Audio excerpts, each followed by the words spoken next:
Bitcoin bowl is all I have left. Sold my house, my gold no less. The wolves are circled in my huddling hands, but this man's much stronger than the average man.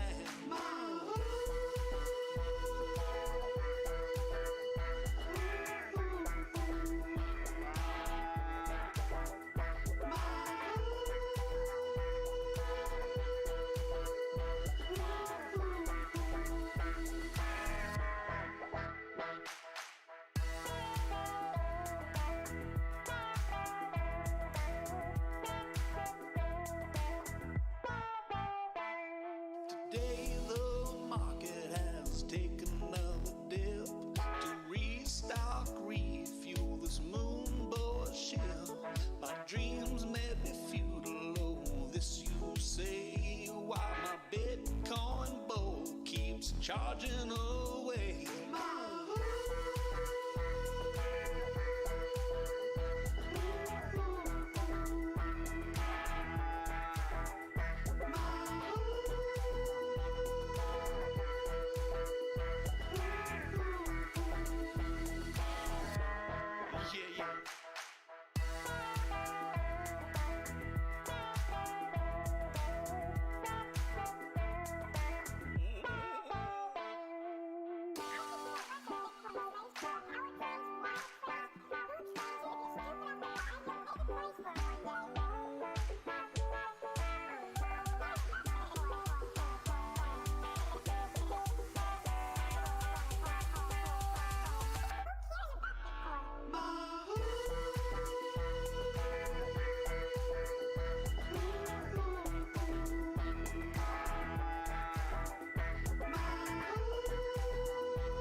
And here now they can hear us and now they can see us. So, yeah, hey everyone, we have a few viewers already that has tuned in, and we will actually have a few surprises. I've actually made something that I've been meaning to do for a while, but before we go into that, hey Kurt, welcome to the show. Thanks for having me, dude. I'm happy. Yeah, and I'm actually excited to. I've seen you in a lot of channels, because you have been in the EOSIO ecosystem for a while, and we haven't really interacted until a few like months ago. So and the viewers, everyone, let me know if the sound is okay, or if we have some kind of issue. Bring my mic in closer too. Oh, now that sounds better. Yeah. Yeah, sweet. No, but we have, yeah. So before we dig into it, I'm actually gonna drop the link. I just need to find it because it's actually live already. And what I will drop is only live for 2 hours, and it's very limited. So in the chat you will find this link, and I will actually pick it up on screen. Kurt can't see it right now, but we actually have a limited NFT drop that anyone can claim one of right now, and it's going on while we are doing this live stream. So the first one to click the link and go here will actually get the first mint and so forth. So this is an NFT drop on Atomic Hub. Just log in and claim it, and we will see if anyone does it. Yeah, so that's a fun concept. So we have 9 people here. That is good. So let's get started. Kurt. I mean, when I started to think about what we should talk about today, I had no idea where to start, because I have seen and heard your name dropped. I mean, the name Kurt has been like, oh, Kurt has worked on this, Kurt has been involved in this or built this. So how did you get into well, let's start from the beginning. How did you get into building stuff, being a developer? Yeah, so I was an athlete. I was a skateboarder. and I kind of, got into some nerdier stuff later after I kind of feel like I was reaching my peak in skateboarding. And one of those things like was writing and chess and a lot of other things. And then I got into programming through art. Actually, I was doing art and I was doing interaction development, and I thought it would be cool to make things move. And I started learning coding, and then I just fell down the rabbit hole, man. It's just a lot of fun. So I come from more like an art and performance kind of background, athletics. So, and then kind of fast forward, I got into startups. It's been almost 20 years since I started getting into more like technical stuff. And I found Bitcoin through the Drapers. They funded one of my businesses about 10. Well, it's about 10 years now. And I discovered Bitcoin, man. And Bitcoin was like my first love. And then from Bitcoin, I just got like deeper into everything crypto, man. And then, then EOS came out, and I was really active for EOS, and I really loved it. And then, just keep getting deeper in. And I've always wanted to do NFTs. And so now we're here at NFTs, and I built Morty's in the past. And Morty's, we always wanted to do role playing with the cryptocurrencies, like the whole idea of role playing cryptocurrency. Because I see crypto as kind of like an expression of yourself. Like, I think that different currencies are actually different kinds of personality types. And so that's just very interesting to me, like the psychology of crypto and how you can express yourself in different ways. Because normally we're used to seeing like a dollar bill or something, and it's really fucking boring. It's like, Yeah. I don't really express myself artistically with like a US dollar. It's some old dude with a wig on, but with crypto, it's very expressive. There's all these interesting things you can do with it. And so that's just why I just am in love with it. I'm addicted to it, basically. Yeah, you and me both, mate. And I mean, getting into building programs and building applications from art, I guess most people would stay in the first part. So yeah. And I don't know if it was like a week ago or something, you tweeted your journey from which languages you started with coding and where you came today. And you actually, it sounded like you started, you got lost, and then you come back to where you began, pretty much. Yeah, so I don't know how deeply technical we want to get, but I've always had a really deep love for ECMA-based languages that are kind of like JavaScript. The first one that I got into was AS3. It's an ECMA-based language. I think they're really beautifully composed, and they're very full-featured. Whereas like something like C++, it's highly expressive and low level, so it's kind of like it's too complex, I think, for people. And I like the idea of having like simplified languages. And so JavaScript is an ECMA-based language. And so when I first got into it, it was over 10 years ago. And people always kind of know JavaScript because it's for web programming and stuff. And so my journey in programming kind of went from low-level programming languages like C to like more high-level languages. I see them as like kind of like toys. Like you want to play with them. They're sort of like Legos. And so the higher level they get, the more expressive they can be and the more fun they are.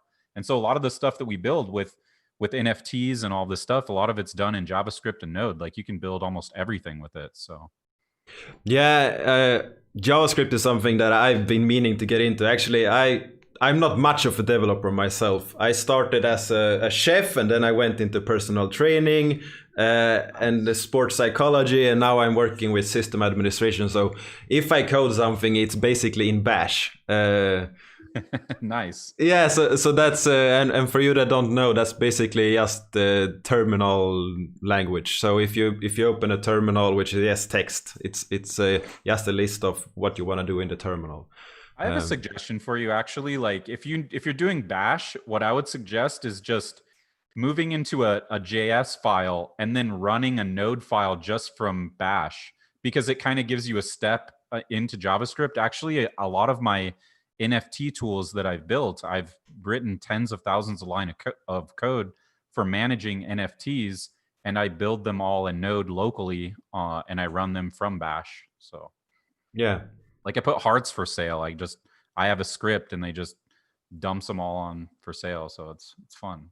Yeah, and I mean Bash is very powerful, and I've started to look into JavaScript and Python, and I've done more work in Python than JavaScript, but I'm still really new there. Bad Crypto Podcast is here, Monica's here, Car Jesus, Phil, Saycube. We have a few people here, yeah. And Dust is something that we will dig into. It's an interesting concept for sure. And all these scripts that you're doing for all of these NFTs that you can interact with is kind of interesting. And before we can actually go there, we should start with what is Nifty Wizards? So Nifty Wizards, the funniest quote that I think can describe it is that I've called it the Las Vegas of Dungeons and Dragons. And it kind of makes me laugh to say it, but it's a game that's very much inspired by Dungeons and Dragons. It's a collectibles game first. So you're a wizard and your goal is to collect a lot of items. And so we started with one item, which was a key, and maybe 5 people. And now we've grown to, I think there's over 500 people that hold our assets now. And there's about 40 different NFTs. And so the idea is that you're sort of like a wizard. Think of your wizard maybe kind of like Zelda. And right now we're in a collection phase. So you want to collect weapons, you want to collect items, pets, and all of these different things. And now we've kind of evolved to where like the NFTs will have functions just like gaming assets do. So if you have a sword, you can use the sword. Like battles is probably one of our most active rooms now. I think we've had like over 100,000 messages just in the week that it's been live. And people are attacking each other and they earn XP. And so Nifty Wizards is really a role-playing game that's instead of using an app, you use Telegram to run / commands. And so it's kind of like, I'm really proud of it because it's a very unique thing. I've never seen anybody try something like this, but I believe that the market is really huge because there's 400 million people on Telegram and there are like over 80 million Dungeons and Dragons players. And so what this does is it allows you to kind of play something like Dungeons and Dragons, but as you collect goods and you level up, you can actually buy and sell in a market. And you do it all through Telegram. So another principle is that I want people to know each other and to get to know each other and make friends. That's a really important part. So a lot of it is done right in the chat. Yeah, and I mean, you can do so many things that I think even developers have a hard time grasping what you have made in Telegram. I mean, if you have worked with the API, you know what you can do, but you need a lot of backend to do whatever you do and to keep up to date, because if you have a certain NFT, you can do a lot of cool things with Nifty Wizards. Yeah. Sending a tweet on your Twitter. How does that work? Yeah, so if you just burn a raven, so if you have a raven and you burn it and you send the link to the burn, then you can write any kind of tweet that you want. We'll post it for you on our Twitter. So we like the idea of NFTs giving you real powers. So like some of these NFTs that you buy, they're really great, but they're just kind of like shiny things. But now that we've brought these collectibles into the digital world, they will have a lot more power. Like I imagine in the future, an NFT could be a program actually that you go to a website and you could play it as a game, and you could own that game as the NFT owner. Anybody who plays that game, you would benefit from it. Like code could be embedded inside of these things, and I imagine that when you buy an NFT from Nifty Wizards, as the game progresses, your NFTs become more and more and more powerful. They allow you to unlock more things. They allow you to do more gameplay, more advanced gameplay. I even imagine a day once Telegram takes off, we could grow to Discord and even grow that into an MMO. So you log into an MMO with your wallet and all of your items are there. You take them everywhere where you go. Yeah. And I mean, there's so many moving aspects of what you are talking about right now. And I don't know where to actually dig into it, because you are actually proof of concept. If we just go to that, you are doing a lot of what the bigger games will be interesting in doing later. Yeah. or what I think that they will be interesting in doing later. 100%. That's the huge concept. Like, I imagine that the games are going to learn a lot from what we're doing, and that people are really going to love to interact with the NFTs in that way. It's just that, you know, I think starting from building a highly complex MMO, like if you look at something like Blankos, I bet you that they're having meetings there just wondering, like, how the fuck are we going to work with EOS mainnet that has all these, like, how are these gamers going to be able to afford to do that? I'm sure it's a major problem, and that they probably even have some regrets. And I don't know them personally. I'm just guessing, is that when I like to test stuff, because I built so many applications, I really like to follow lean methodology. It's like, you don't just build for 3 years. Like, if you build something for 3 years in crypto, it's like everything's already outdated after a year, you know? So for me, I like to test things in a really simple way. And I actually didn't expect that many people would really love this, because now we have hundreds of collectors. And so it's like, I feel like it has the potential to go really huge. And so I'm focusing a little bit more attention on it. And it is a little bit complex for people, but this is the same problem with Dungeons and Dragons. Dungeons and Dragons isn't for everybody. Yeah. Obviously, you know, in the first 30 years, I think there was like 20 million players or something. It's not for everybody. It's not Monopoly or something where you can just pick it up really quick. No, and the thing is that we are talking about, well, a lot of the community members are talking about mass adoption, that we need hundreds of thousands or millions of people to use our things. But in reality, we don't need that to be successful at the current market.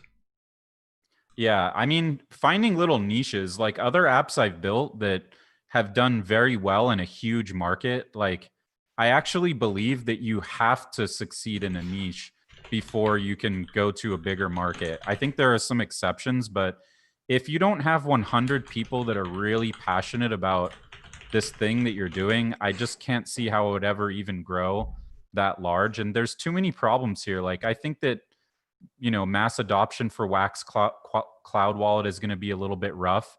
And the reason why I built into Telegram is because it's already a massively adopted platform. So the people are already there. Yeah, and I mean, that's beautiful. Just something like, if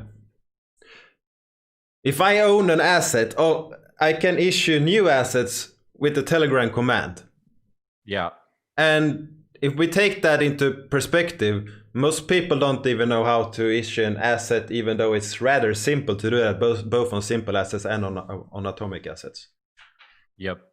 And in our game, you can, there's about 30 people right now that can create their own NFTs, and they do very frequently. We call them Forge Masters. And so it's one command. All you, like, for example, we have beers and weed and swords and knives, and, you know, they can build these NFTs. They're legit NFTs, and send them to another player just from one command. And it's one word. So you don't have to learn all the complexity of schemas and templates and, you know, what is an NFT. You don't have to know that. Like, you might not even need to know what an NFT is, but you'll probably know that if you have some beers in our game, a beer item, you can go and sell it. Like, that's what's really important.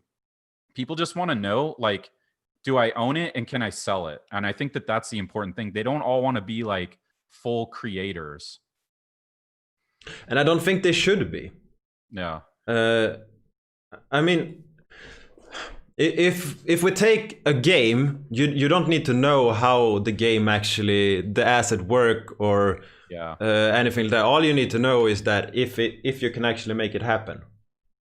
Yeah, people want to use their sword to kill somebody in our game. And that's like, they know that if they have a sword, that they can use it. And if they don't, they need to get one. And so going to buy one or trading, and there is an aspect of our game, like, we do want people to learn. Like, there's a lot of creators that have learned how to build NFTs from playing our game, because we're also trying to build a community where, like, people kind of help each other out. And so I try to teach people as much as I can when they ask. Yeah.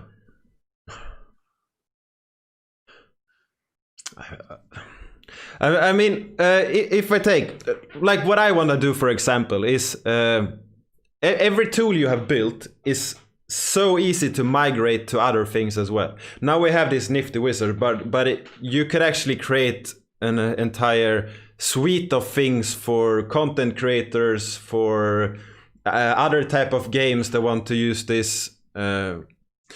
Like I am actually giving experience points to people that interact with me on Twitter. So I'm using Bounty Block. They have helped me set it up. So if you use the Anio EX tag, so Anio experience, if you use that tag, you will get experience points on Twitter. You will rank up. When you rank up, you will actually get. The plan is that you will automatically get a rank on Discord and perhaps get into private chats on Telegram. And then you will get an NFT, and only if you keep that NFT, you will keep in those rooms.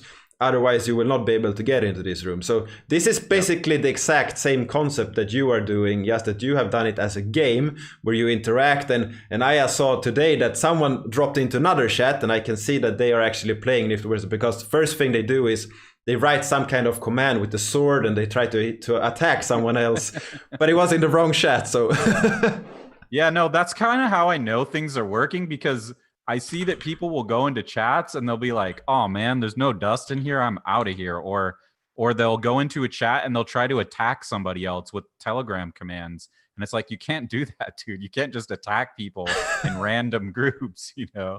But it's pretty funny to me. To me, it's kind of like a good sign that it's easy for people to understand, and that they want to.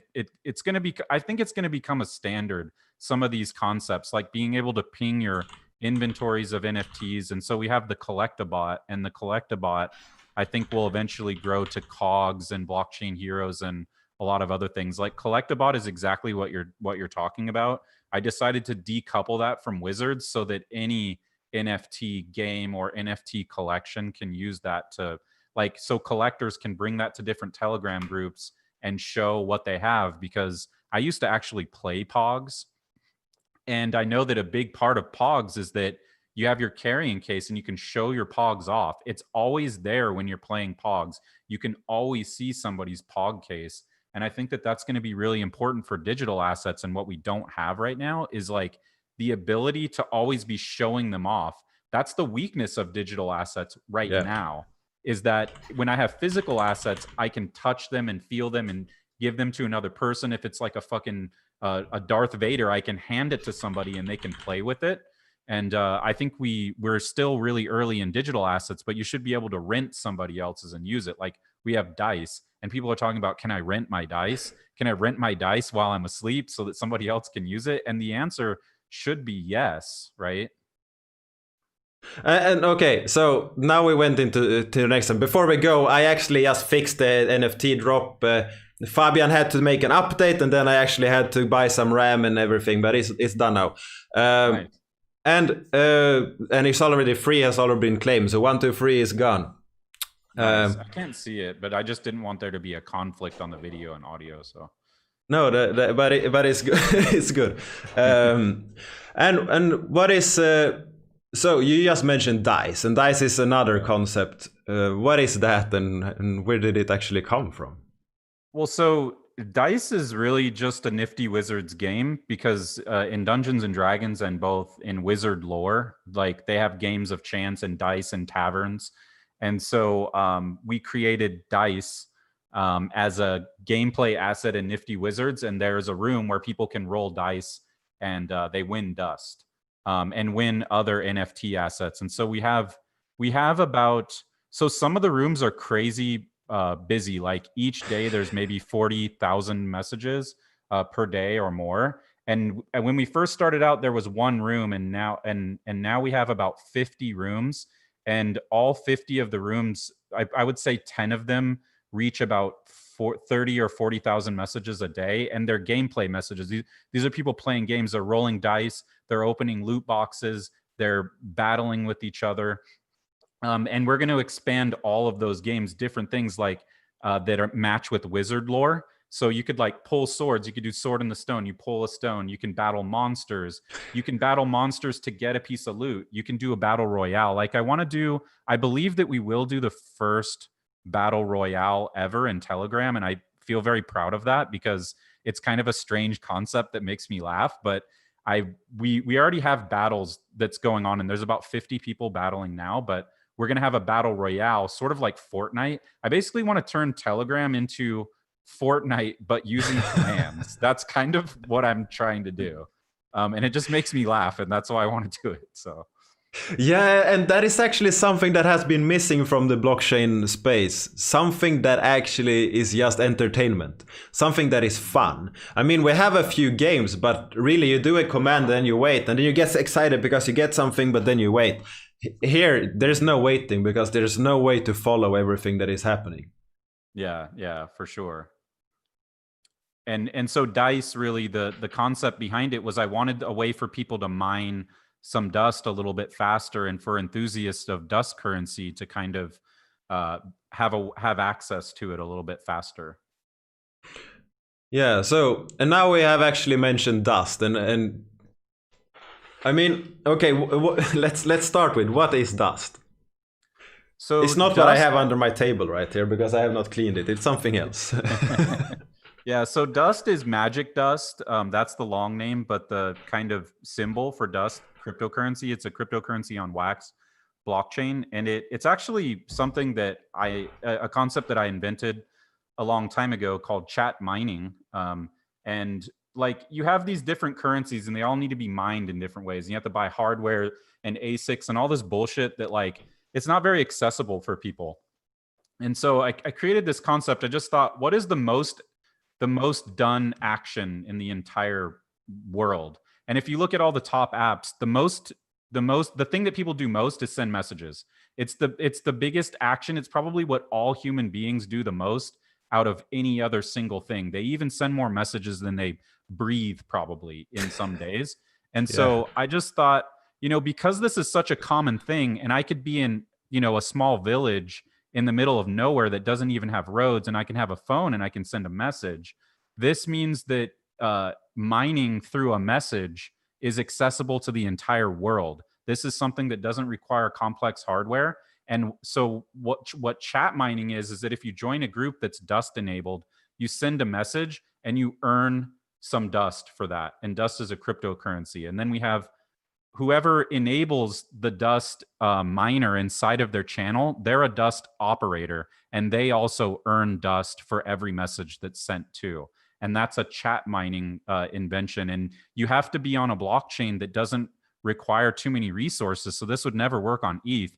But to me, I believe, like, this is a big belief that I have, is that if your blockchain can't play games, then it's not accessible to people. That means that people can't send money all over the world. And so if you can do chat mining on a blockchain, to me, that means that blockchain is healthy. If you can't do chat mining, then that blockchain is not healthy, or it's just like a special purpose blockchain that isn't for accessibility or mass adoption. And so, so Dust is a chat mining cryptocurrency. It's the second one, actually, because Morty's was the first chat mining cryptocurrency. It's not the first time it's been done.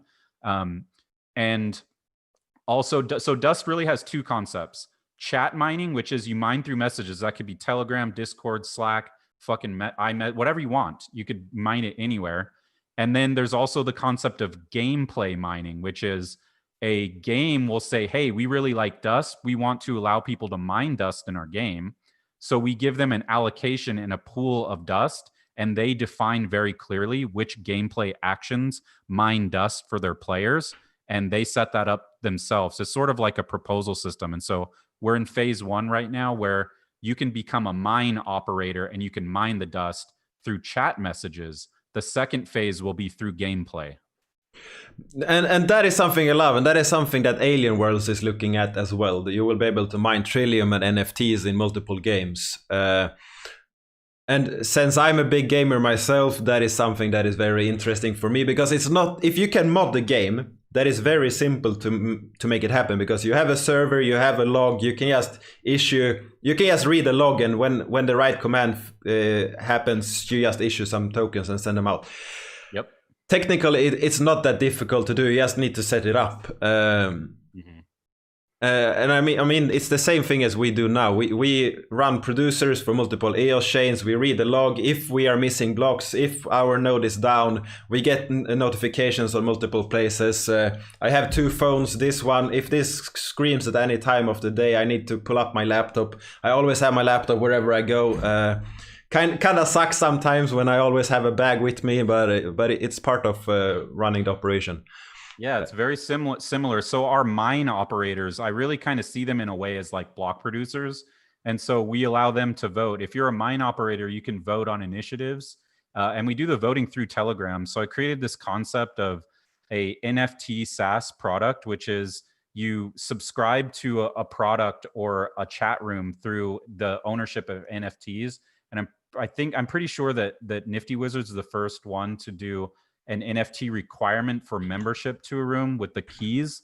And the idea behind that is that every person who joins, they have to have the NFT. And once you prove the ownership, now you can actually run Telegram polls. You don't need complex DACs because the Telegram group is enforcing ownership and it knows whether or not the person has ownership of a specific asset. So you kind of don't really need staking at that point because you can prove ownership and membership through an NFT. And now the poll is mostly safe to do. So you could just use Telegram polls. And so Nifty Wizards has about 4 different groups that require you to have an NFT to vote on polls. And these initiatives get approved quickly. We have a 48-hour turnaround. So they vote and in 48 hours. And once it's approved, it's integrated into the game. It's that fast.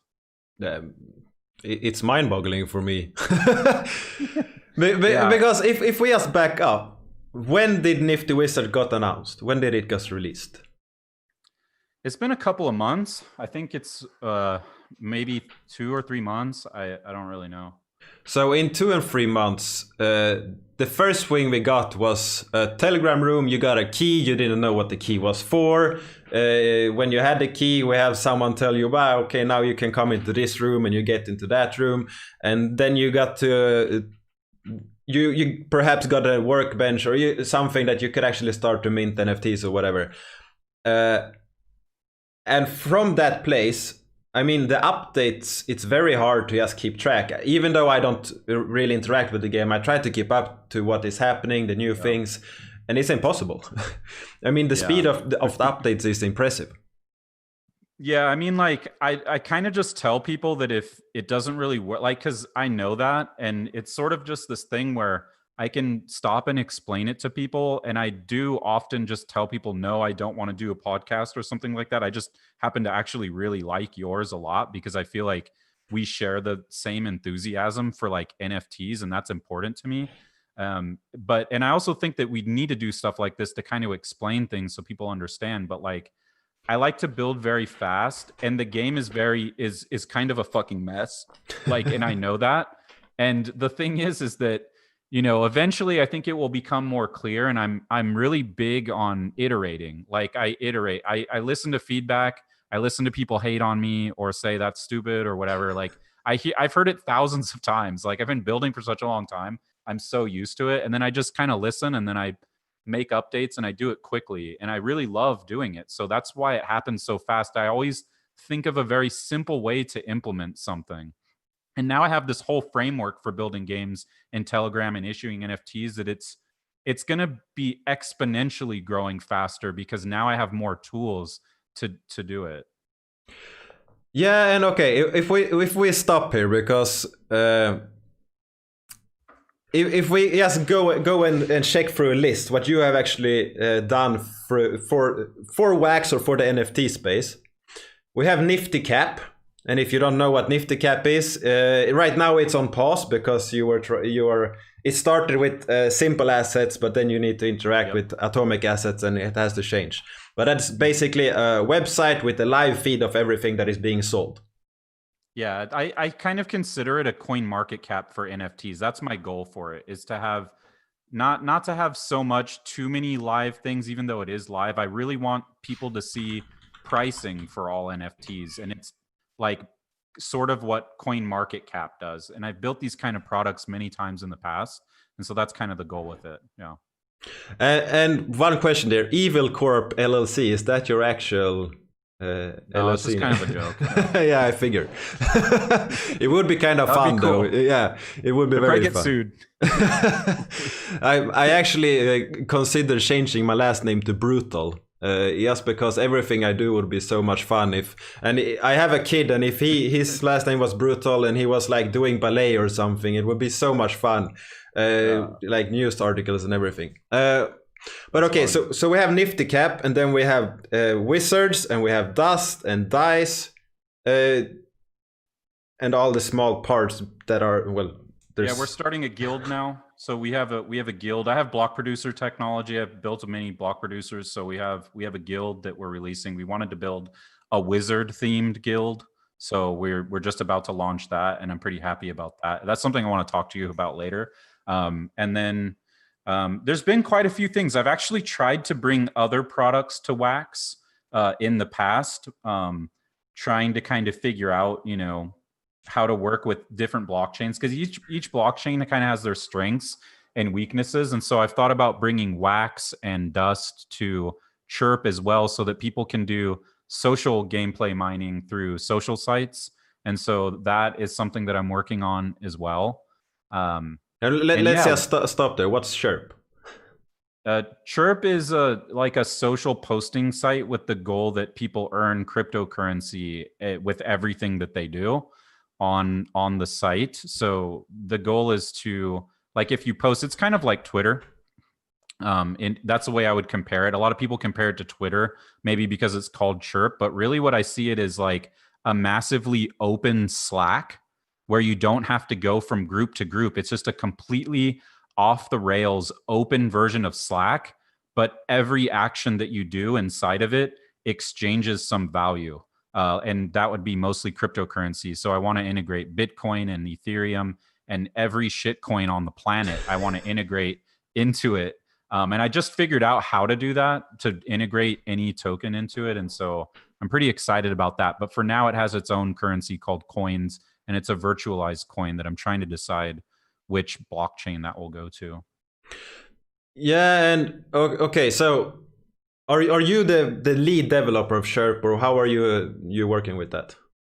So I work with a lot of people, and I think that sometimes people get the idea that I build everything myself. Like some things I do build myself, but Chirp has a team of about 4 people now. And so we have Chris and Valner, and we have Glauber, and we have me, and we have Corey is also on our team, Corey Cottrell. He said he wanted to interview you, by the way. So, and he has his own podcast. Yeah. And so we have a team of about 6 people working on that product right now. And so I would say that I'm more doing the business side of it. I planned out the product, and I do some development, but I don't do all of it. Like Nifty Wizards, I wrote pretty much every line of code, but for Chirp, I'm really trying to manage the product more. I really love managing product and doing direction. And we have a really great team that's working on it. And so I see that as like a bigger long-term investment for myself. And I think that it's really needed in the crypto community. Like if I had to tell you right now, which social group do you go to that earns you cryptocurrency every time you do something?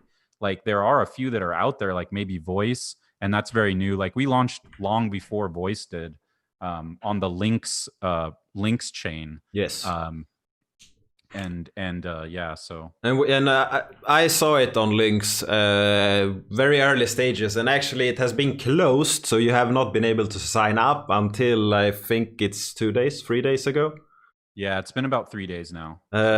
So everyone can actually sign up, and I didn't sign up at the start because Twitter wants this much information from my account to sign up, but I actually did it now anyway, just to post something. And I can promise you that we don't want any of that information, and we're turning it off. I don't even know why it's doing that. Honestly, we don't want any of the information. Actually, everything on the site is public. Any information, we don't track any extra information. And the principles for that site is, we call it the 50-50 initiative, where we promise to give 50% of all of the revenues that come into the site back to the users directly. And there haven't been many social sites that have made that kind of promise. And we're going to try to open source this initiative to many different social sites because we think it's a good compromise to give away 50% of your profit back to the users. Yeah, for sure, because sure, you put in all the time to build it, but building something without users is nothing. Anyone can build something, get users and actually interact with it is very difficult. Yeah.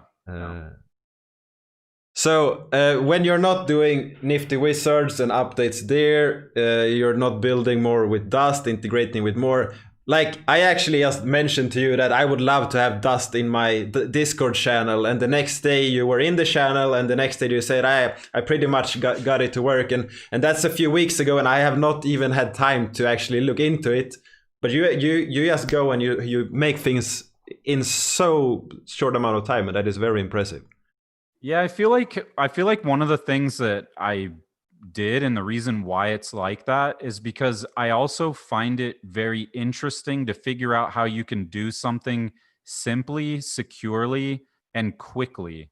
Like, that's part of the puzzle. To me, that's part of the architecture or part of the engineer's job is how do you do something cleverly? Like, it's really fun for me to plan that out. And I think engineers have a certain kind of culture that they overthink things. They want to use some really neat technology, or they might think of making it super robust.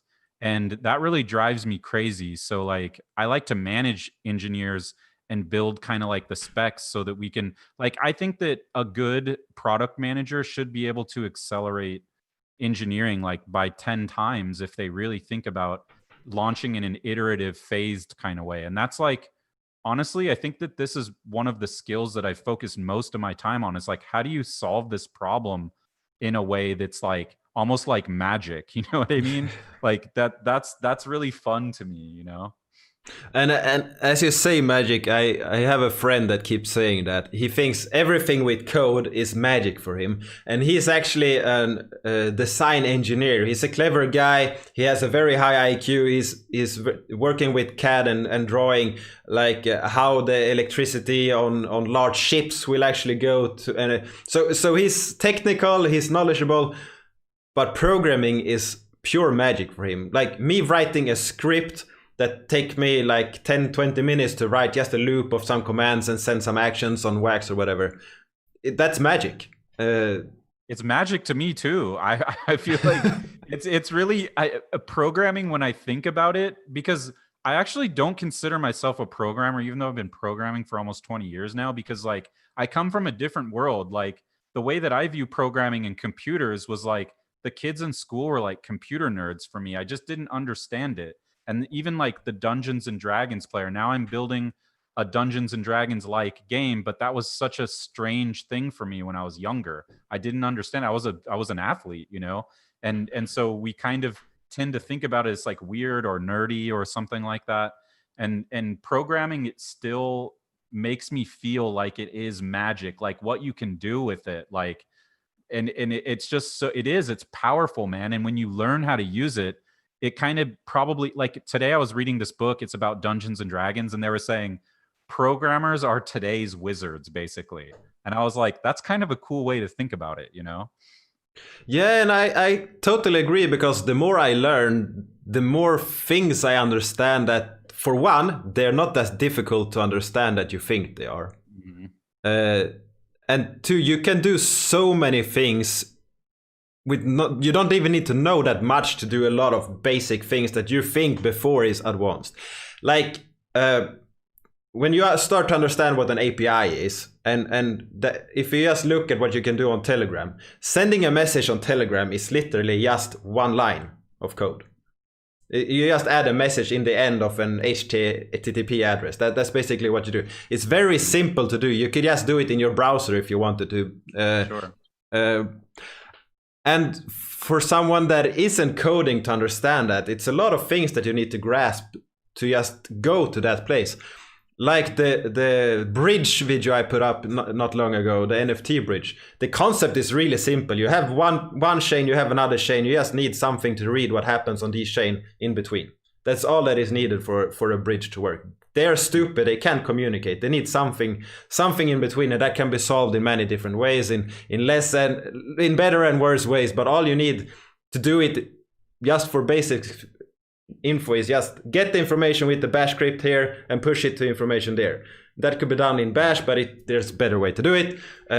You can do it probably more a socket is probably a socket of some kind, but yeah, I mean, I think that we tend to see problems as like we're scared of problems, and so we avoid gaining knowledge about how to solve it. But like when we really look at, like, I really love thinking about problems that are really unique and then just slicing them up into little pieces so that you can kind of understand it piece by piece. Because like when I was in school, I actually didn't really even do very well because I wasn't interested, and I was kind of like scared to learn stuff. Like I would even copy off of other people.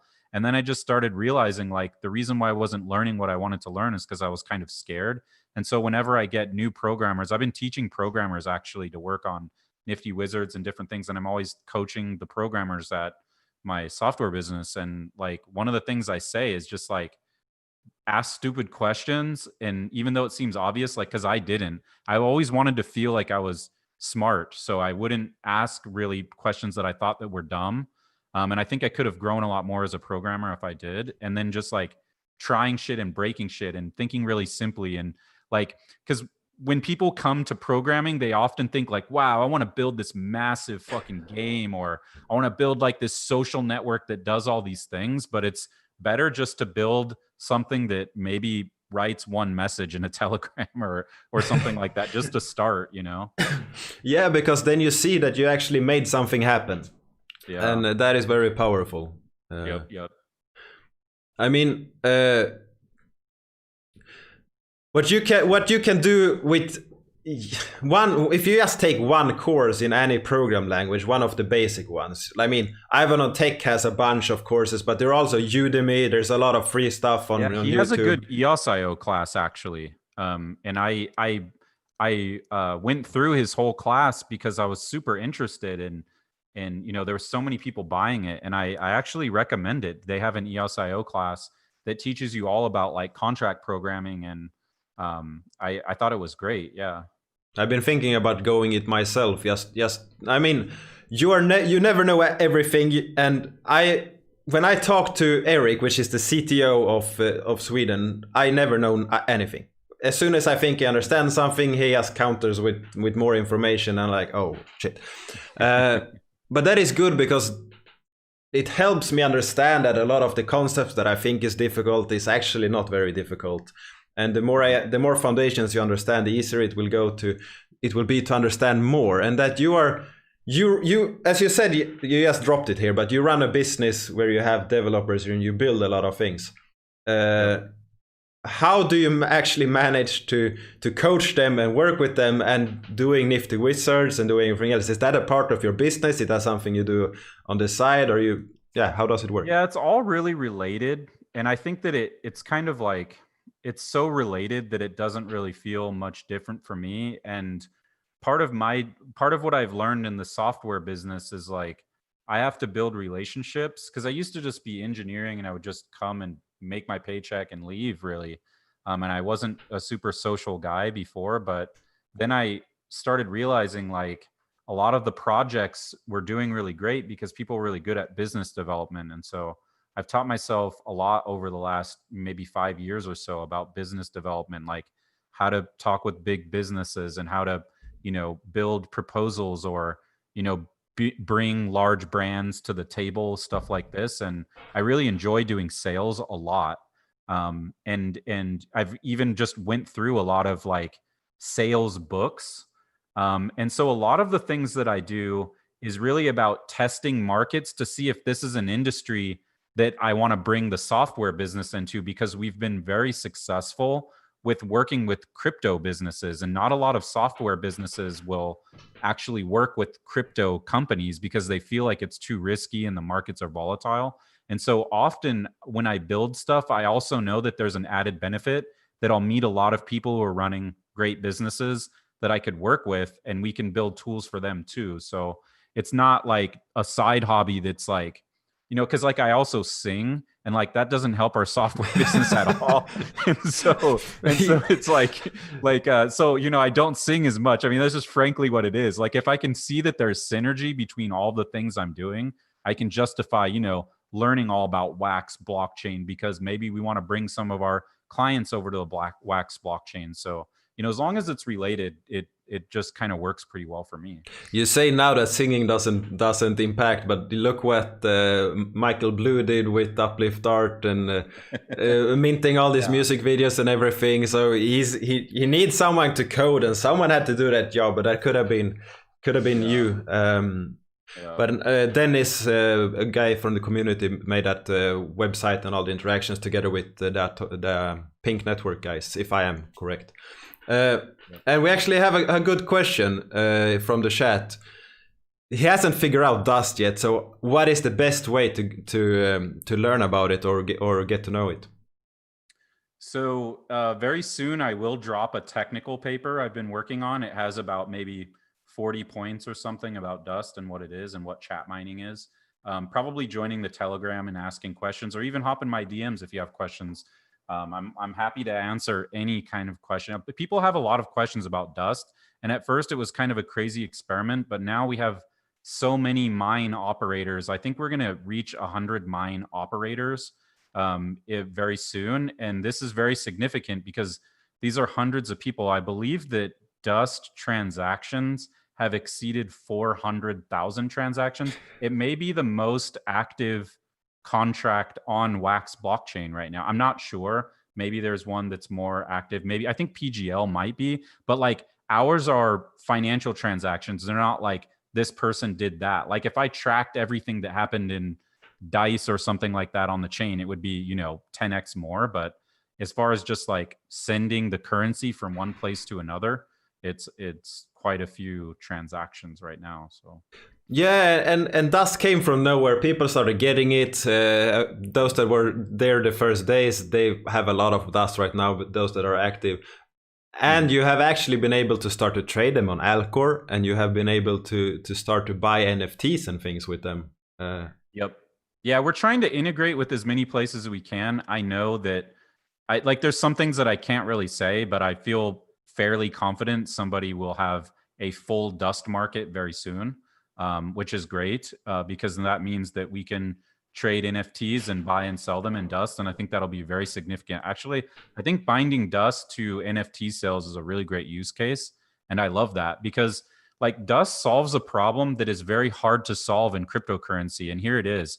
If you're a new person, you're a young kid, for example, all you have to do is click one time on Wax Cloud Wallet and sync in Telegram, and you have Dust. It's that simple. There's no other cryptocurrency that you can get that fast. And so it's really great for noobs. And guess what?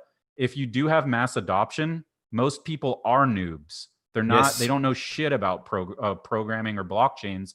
And so if you want games to be big on a blockchain, I can have, for every one person that understands blockchain, you can have 100,000 people that don't know shit about it, and they can get Dust faster than any other currency. And then they can turn that Dust around to get gameplay assets and NFTs. So to me, it solves a huge problem that the native currencies can't solve. And in my opinion, it makes those native currencies more valuable because a lot of people were kind of hating on it and saying, well, what is this going to do to Wax? It's like, it's going to bring a lot of people to Wax. That's what it's going to do, Yeah, and the thing is that everything that people want to have or want to use will gain some kind of value. It's as simple as that. Someone that plays with the Nifty Wizards, they want to have Nifty Wizards NFTs. They want to sell it. They want to buy it. They need Dust, and if they can play Nifty Wizard with Dust, then they actually have an interest in getting Dust to get more assets into the game. And here you have an economy building from nowhere, which is how all of the cryptocurrencies started from the beginning. For sure. Like I want them to take their Dust and bring it to another game. Like I don't want them to be locked in with us. I want them to be able to, maybe they go over to PGA, like to Prospectors, mine some Dust there because they want to buy an item and they might understand that gameplay.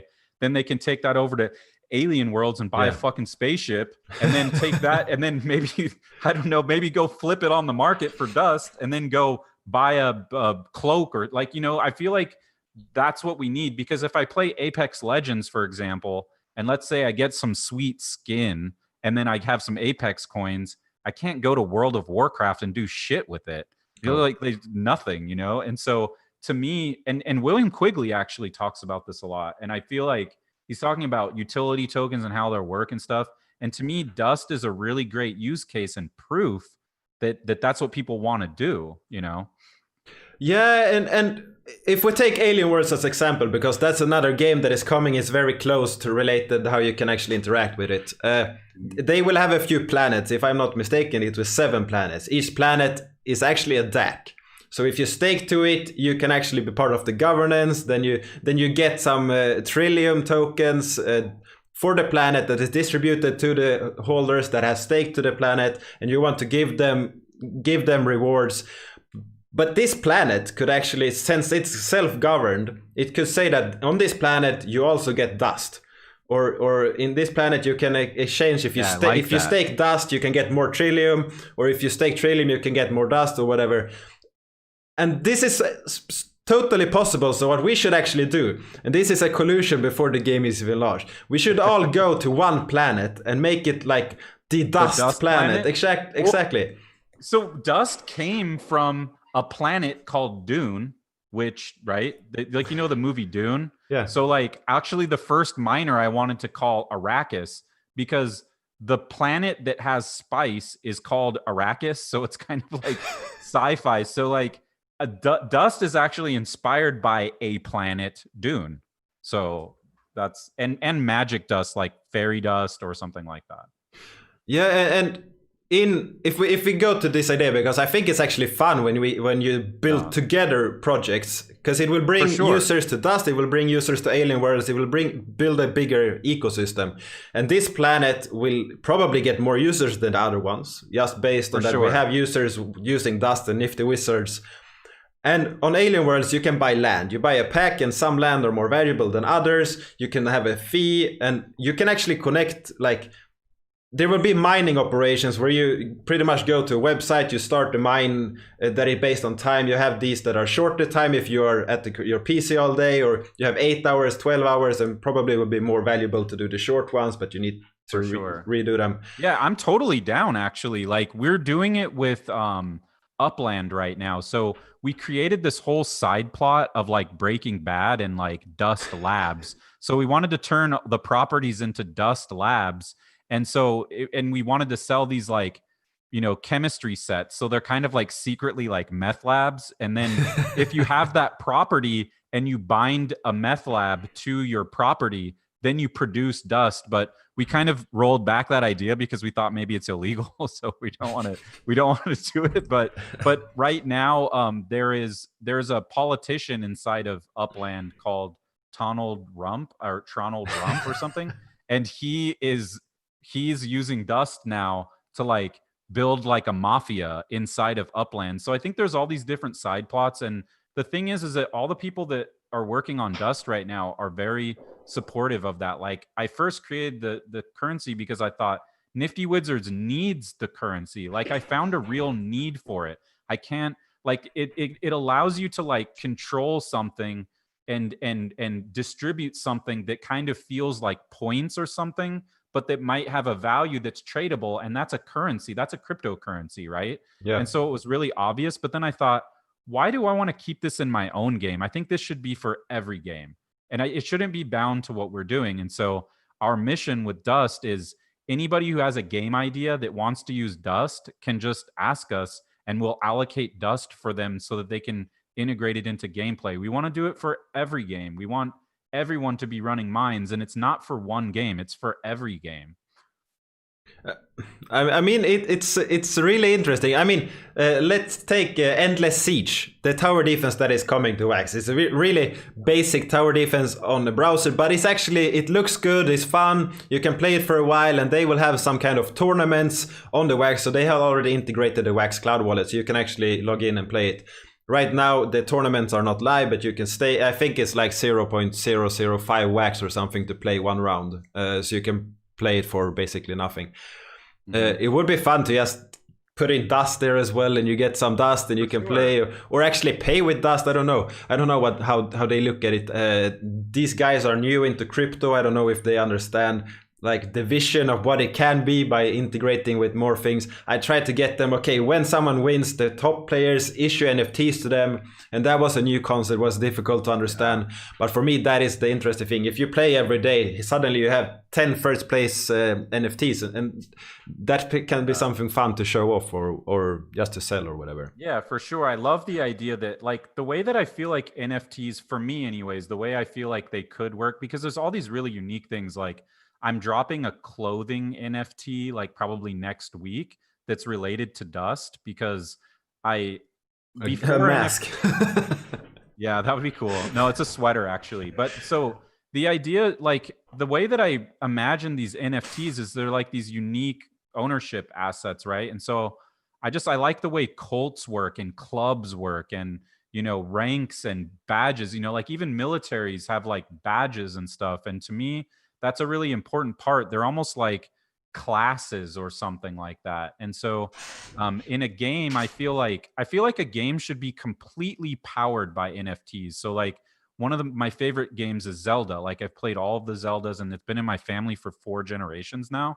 And like I feel like every single thing you do in Zelda, like there's a house, it's a fucking NFT. There's a sword, it's an NFT. You break a pot, it's an NFT that you burned, that there's somebody tracking whether it was burned, and it pops an NFT out of it. It's like NFT, NFT, NFT, NFT, everything down to a fucking bush in a game that a designer created, because a designer might say, you know what, I want to build a bush for this game, or a grassland, or a map. Every single item in the entire game, in my opinion, should be a full economy. There's builders that build the NFTs and people buy them. A chair for your house. Like, imagine a game like there was this game that actually we wanted to build like a little cryptocurrency cult inside of. And so this is kind of like part of a lot of the ideas. It's called what's this new game? I can't think of the name right now, but it's on Switch. And it's kind of like these little characters, and they have their little islands or whatever. Do you know what I'm talking about? I think so. I think I've seen what you mean, but I have no idea what the name is. And so like the thing is that there's these games that are in there, and these games, like they have clothing and they have all these items, and to me it's Animal Crossing. Oh yes. So like it's huge in China, huge. Yeah, for sure. And so I to me, Wizards also, like where I would like to take it in the future is to have a full NFT economy, sort of like Animal Crossing, where you have worlds, land, property, treasure chests, everything. But I'm just kind of starting small for now, Yeah, and I love that with NFT, because I think NFTs are here to change the future. And when I talk to people that understand crypto, they think I'm crazy. Which is positive, and I could potentially be crazy and stupid here, but I actually don't think I am. You're not crazy. Here's why, dude. This is the argument that to me blows these motherfuckers out of the water. Is that, and sorry that like I cuss like a sailor. I hope that there's no. I think I have the 18 that is not only for childs or whatever tag. Okay. So collectibles is the largest industry ever. That's the argument against people. Like Star Wars, I was just watching, there's this great documentary on Netflix I think you should watch about toys, the toys that made us. And like, Star Wars grossed $7 billion for their movies, but like their collectibles market is at $14 billion. It's twice as much as what the initial art form was, because George Lucas is a director, he's a filmmaker, and his product is a film. But the collectibles market grossed 2x what the initial art form is. And so collectibles is the largest thing ever. And that's why, yeah, maybe the mainstream's not going to call it NFTs. Like they may call it stickers or digital. Well, they're going to find something, some other word that isn't technical. But in my opinion, this market is going to be the biggest market ever. The biggest market ever, because physical collectibles already is the biggest market ever. right? So to me, that's my I mean, logic yes, behind it. art is a physical collectible, and art, no one can say that art isn't selling for a lot, and that anyone can make an art painting. Yes, anyone can make a painting, but you're not gonna make the painting that sells for a lot of money until you're dead. Yeah. And like if you take NFTs for example, one thing that I think is very interesting is how it can interact with content creators. Because content creators, I mean, if you just back a few years, if you tell anyone that you are streaming gameplay, they will think that you are crazy. For sure. And today, streaming gameplay is still crazy for a lot of people, but they are making millions of dollars, the top ones, just from donations and streaming. And then they have partnerships, and then they have these other things. And people are donating money because they enjoy it. They get this experience. They enjoy just watching them. They are grateful. There's a lot of stories coming out where people, they are at home, they are deep depressed, they hate their life, and they go to stream and they actually feel lightened, and the streamer actually helps them to feel better, and they recover. There's a lot of donations. If you just Google it, donations on Twitch, you will find that there's a lot of stories like this where people actually just go and say, thank you for supporting me when no one else did in life. I mean, that is some kind of connection that is so hard to beat.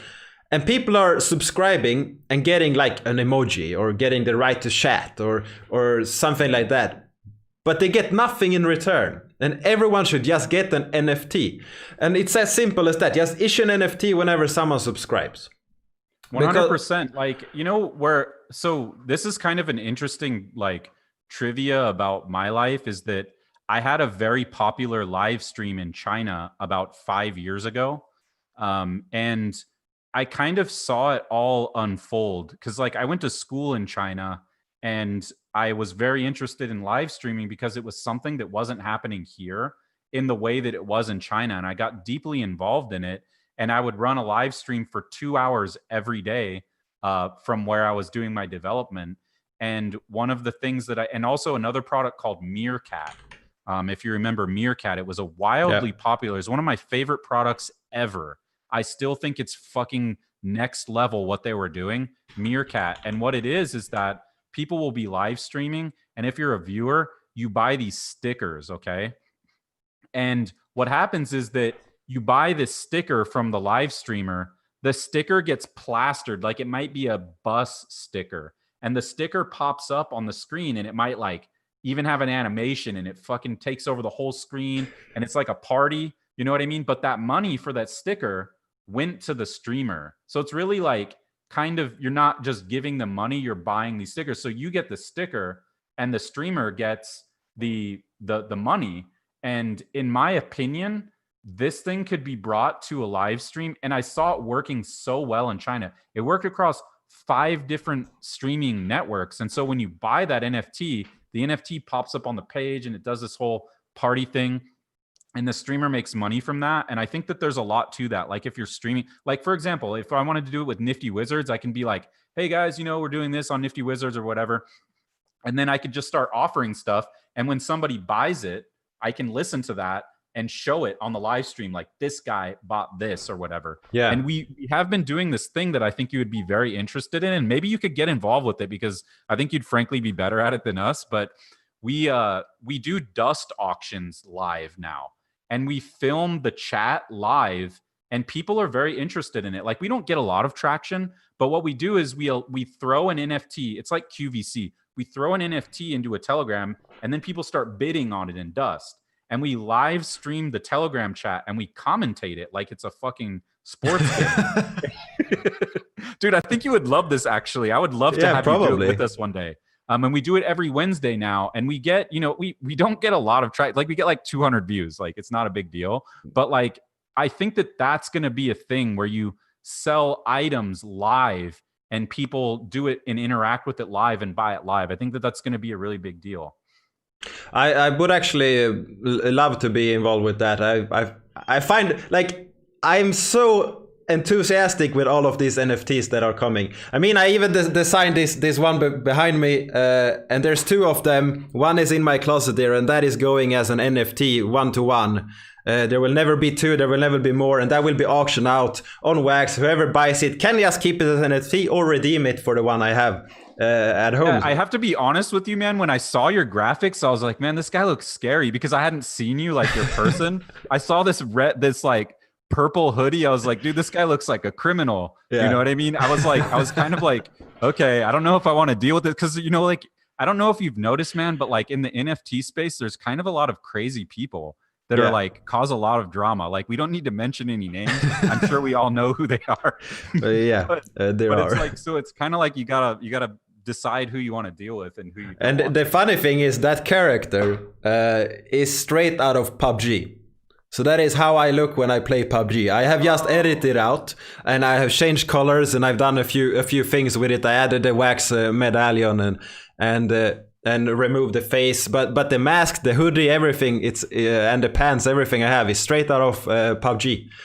So that is how I look when I play PUBG as well. So you're like inner thug or something. Because when I saw you finally, I was like, oh, okay. Like, this guy looks like a pretty clean cut dude. He's like pretty nice or whatever. Right? Damn white guy from Sweden. Yeah. No, but that is actually. I mean, I like the thing about avatars and creating them. I've been in the gaming space since I was very young. I used to play Warcraft 3 competitive. I was never at the pro level, but I was kind of semi-pro. Started to play some tournaments in Sweden and got into the top league in Sweden, but I never reached really higher. Nice. And I really liked the gaming, and then I went to StarCraft 2, and I played a lot of StarCraft 2. I reached you have different leagues, and then you have Master League, and then you have the top 100 in Europe. That is the Grandmaster League, and I was in the top Master League playing against the Grandmaster players. So I was actually pretty good there as well. And I went to China, as you said you were China. I went there and studied Chinese, but my real purpose going there was actually to play StarCraft 2 with China and Korea, because the latency is better there. And I actually played 15 games there, and then I never opened my game again while I was there, really because cool. I was It's a rare busy. experience, man. Like, there's not many people, like, especially in America. I think that when you live in Europe, you kind of have a little bit more of an international mind. But like, sometimes I tell people I went to school in China, and they're just like, "What the fuck? Like, why would you do that?" You know. But that's really cool. I actually taught myself PC gaming for the first time in my life ever, playing a PC game last year. And I taught myself how to play Apex Legends, man. And I have so much respect. And that is so difficult to play. Yeah, but you know, the reason why I chose it though is because when I looked at Fortnite, like, I'm always just thinking kind of like an engineer. Like, I looked at Fortnite and then I was like, what the fuck are these guys doing building these forts, man? Like, it just seems like just such a piece of the game that just doesn't belong there. And I know, and so that's why I gravitated towards Apex, because Apex is battle royale, but you're not building these silly magic forts, you know what I mean? But the magic forts are awesome. Yeah, no, I get it. I get that people really love it, and it's this really like fantastical kind of like thing, but like, I'm just like, dude, I need to learn how to shoot the fucking gun. Like, I don't even know how to aim the thing, and now I have to build a fort while I'm aiming the gun. Like, there's no way in hell. So I started with Apex, and I really love that game, actually. I think it's great. I wish I had more time to play. What I like with Fortnite, because I played that since it got released, I played it and then I didn't, and then I played it back and forth. What I really like about it is a few things. The dances are amazing. They have really nailed that down. The skins are amazing. It's really fun to buy the season passes to get all the things.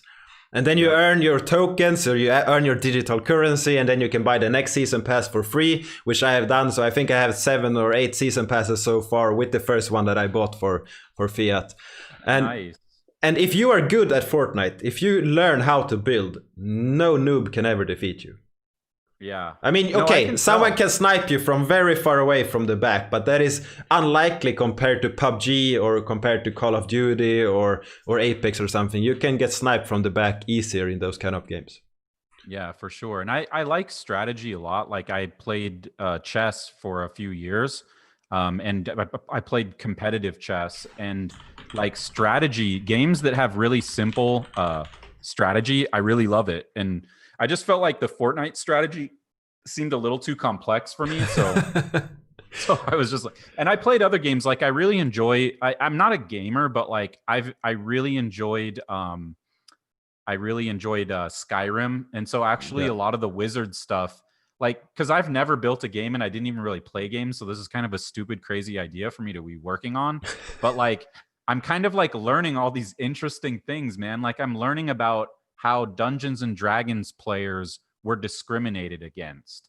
And like, how it was really unfair actually, because these kids were just like kind of smart actually, and they didn't have the same social skills, or maybe they weren't interested in sports. And I'm learning about gameplay theory, and now I've gotten deeper into gameplay theory. I just finished the Will Wright masterclass, and I'm learning about games and like how do you build games. And it's so interesting, man, like the software principles that you learn for how to build a game too, and how like because I've been designing and producing software for such a long time, but not games. And so to listen to a software developer and how they build games and the principles on how they build, it's very similar. Actually, there's a lot of overlap.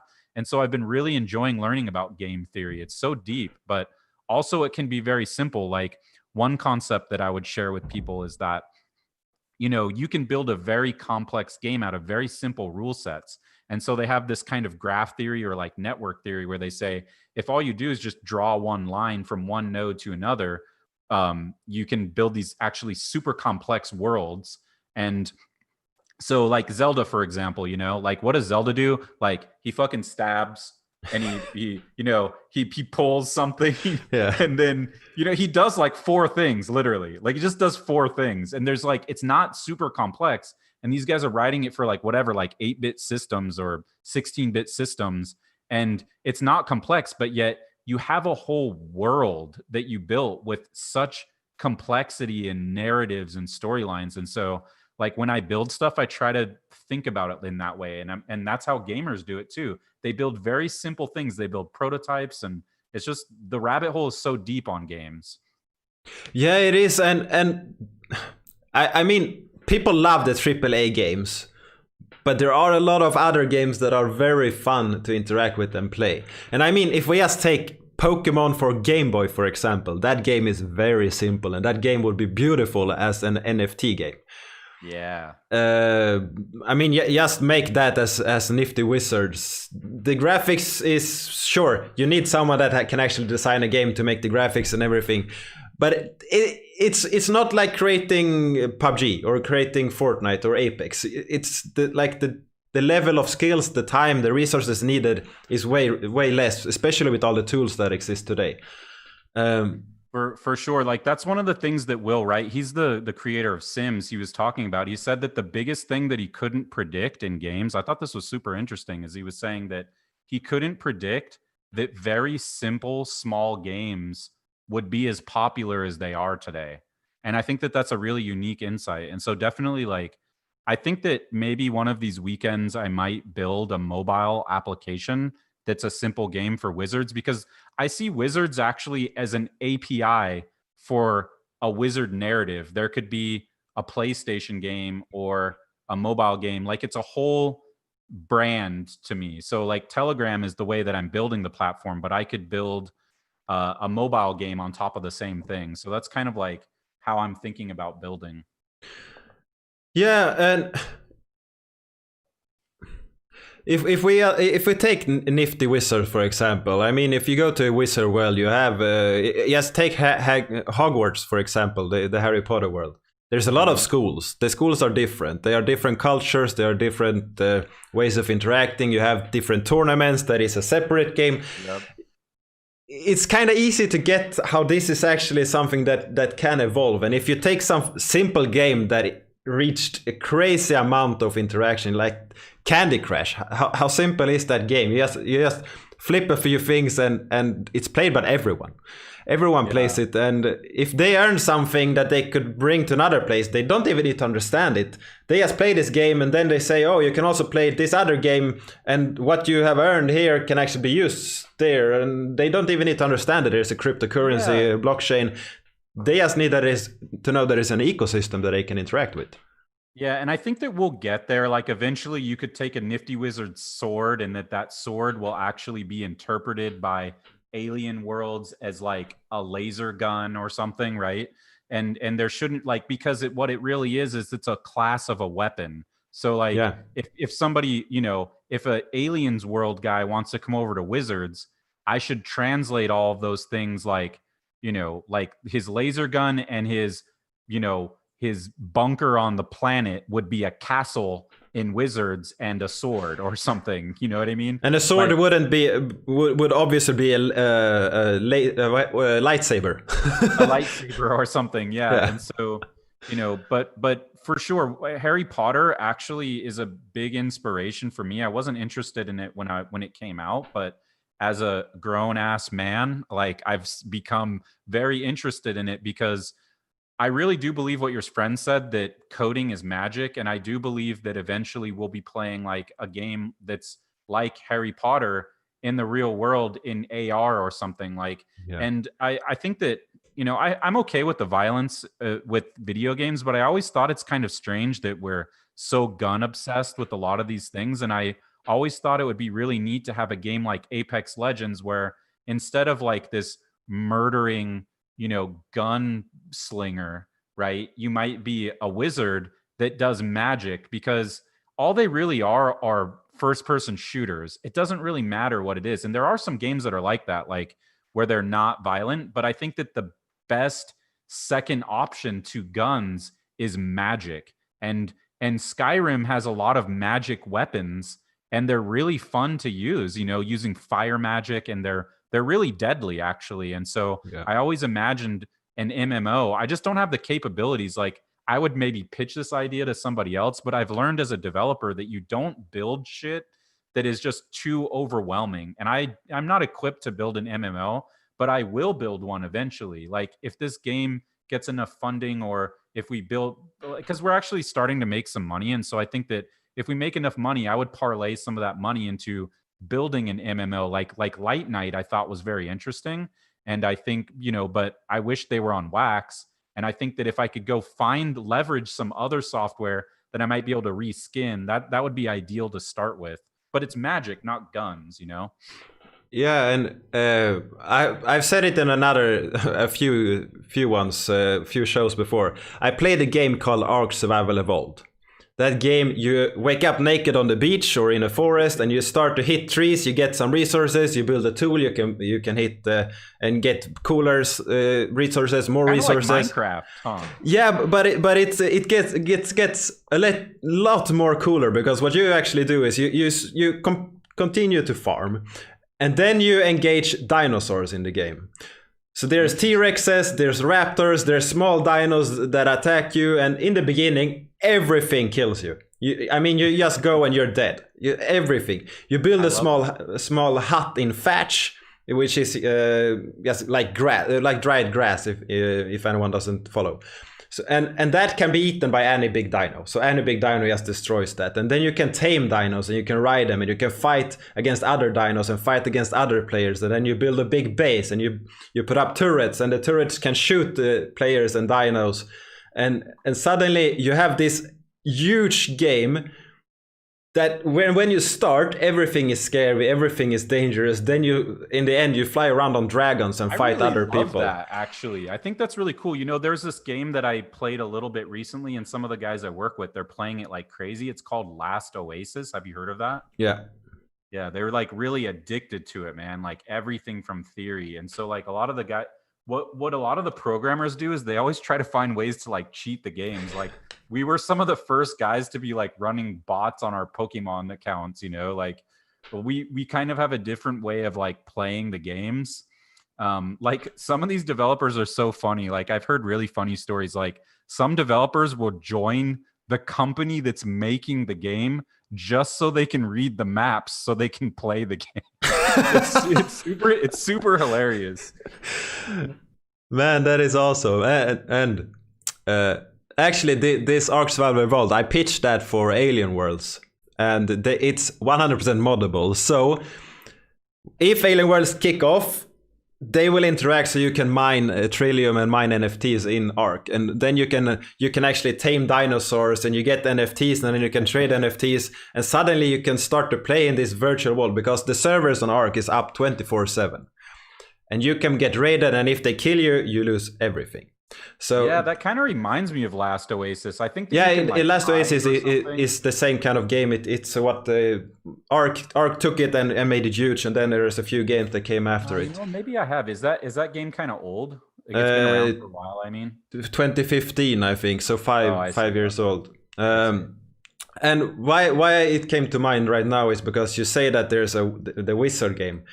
There was actually Ark was bought, and then the developers from that went to another game and started the building one where you actually, in this world, you have wizards. So you actually have spells, and you can tame animals, and you can, the same thing, you build and you farm, and you have spells and everything. And those kind of games are really fun to interact with, and because there's high reward, high stake in everything. Yeah. If you tame a dino, some of them take up to 16 hours in real life to tame.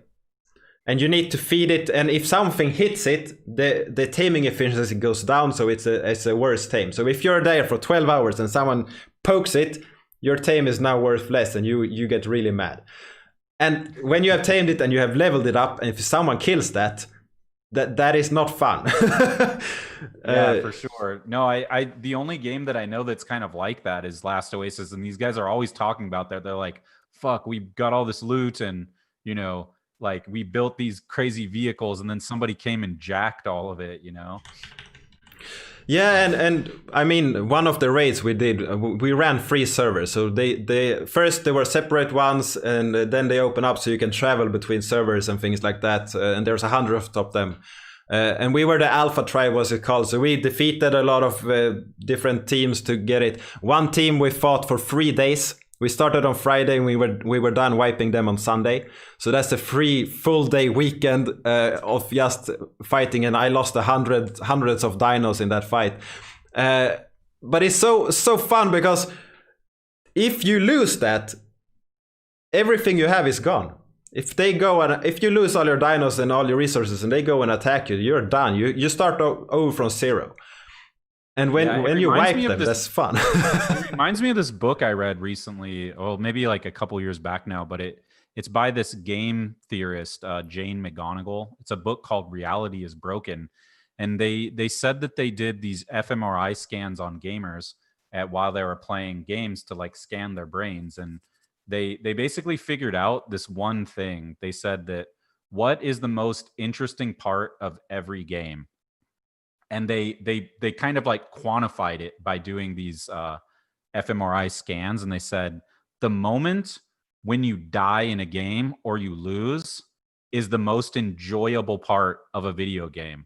It's more enjoyable than an achievement. It's more enjoyable than winning a level.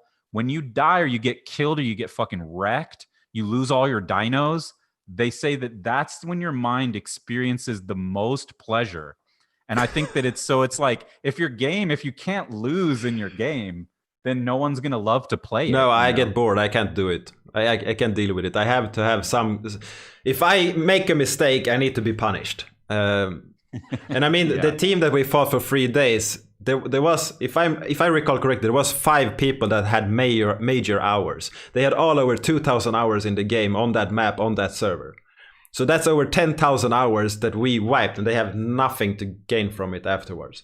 And I mean, that the risk of that happening to you, that is why it's fun to play the game, because you log in and you're like, oh shit, someone attacked. No, it's okay. Oh, someone killed my dino, and that actually triggers. Have you checked out Star Citizen? Yeah, it's too slow. Yeah, it is very slow, but like it just, I thought of it because I was thinking, what if those dinos are like NFTs? They're like living NFTs that you bought from, maybe you bought the eggs from somebody and then you hatched them and grew them. And then it's like, now you have, 50,000 USD worth of dinosaurs, and somebody comes and fucking destroys all of it. It's like now you and really this lost is like your mortgage payment on your house. And that is actually 100% possible on Arc, because you can actually upload your dinos into the clusters that can be transferred to different places. And if you upload that, then since that is locked in a new place, that is very easy to just pull out and trade. And this is why building this game as a proof of concept, because you don't need to build a game, you just need to build a mod that actually reads that can import the NFTs as items in the game. You don't need to design them, you just need to import and export items, the eggs and everything. Yep. And you can mate dinos in Arc, and then you get an egg, and the higher level they are, the better the egg and everything. And people were actually selling those. Like, we had some Australian friends that we got really high level dinos from, and we farmed some resources in game, and we traded for cooler dinos, and making that an economy, because over, I think it was like 1.5 years, I have over 2,000 hours in that game.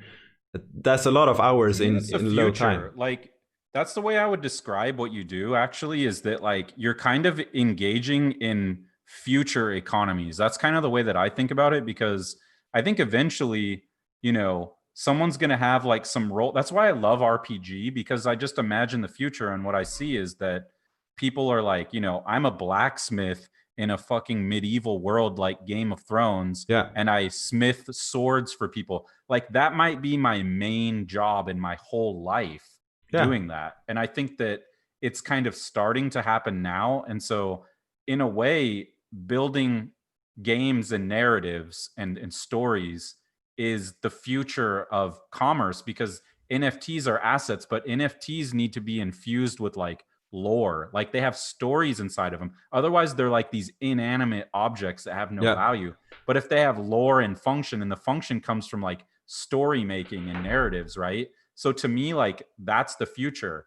Cryptographic or digital asset creation and digital labor and work with certain rules. Because here's the thing, like, the rules of our world right now, like our real world, are really fucking volatile. Like, I might have had a job at an Amazon warehouse, and now there's COVID, and now I don't have a job anymore. Yeah. The rules of our physical world gameplay are highly complex. Someone can come steal my job, or, you know, the economy could change, and then tomorrow, you know, this industry I was in might be gone or something, right? It's very volatile. And that's why I almost feel like we're going to fall back to game worlds, because those rules can be set in stone. Today I'm a blacksmith, tomorrow I'm a blacksmith. Yeah. And you know what I mean? And so I feel like games are a way for us to stabilize job and work economies, because the world is moving too fast. And I think it's a super interesting concept, actually. I hope I'm not taking up too much of your time. I just realized we've been talking for a long time. I'm here until we don't want to speak anymore. Yeah, no, actually, I'm happy to get to know you, because I the same thing with you. You said you heard my name a lot, and like, I heard your name a lot. Like, the first person that told me was Matt. He's like, if you're doing NFT stuff, I have to talk to you. And like, you know, I spend a lot of my time building, and I'm, you know, I wouldn't say I'm shy. It's just like, I don't like one of the things I don't like about crypto is that there's a lot of politics, and like, is when you build really fast and you don't ask anybody for permission, people tend to kind of dislike you in a way. It's sort of like you're the new kid in town with like a skateboard and like a mohawk or something, you know?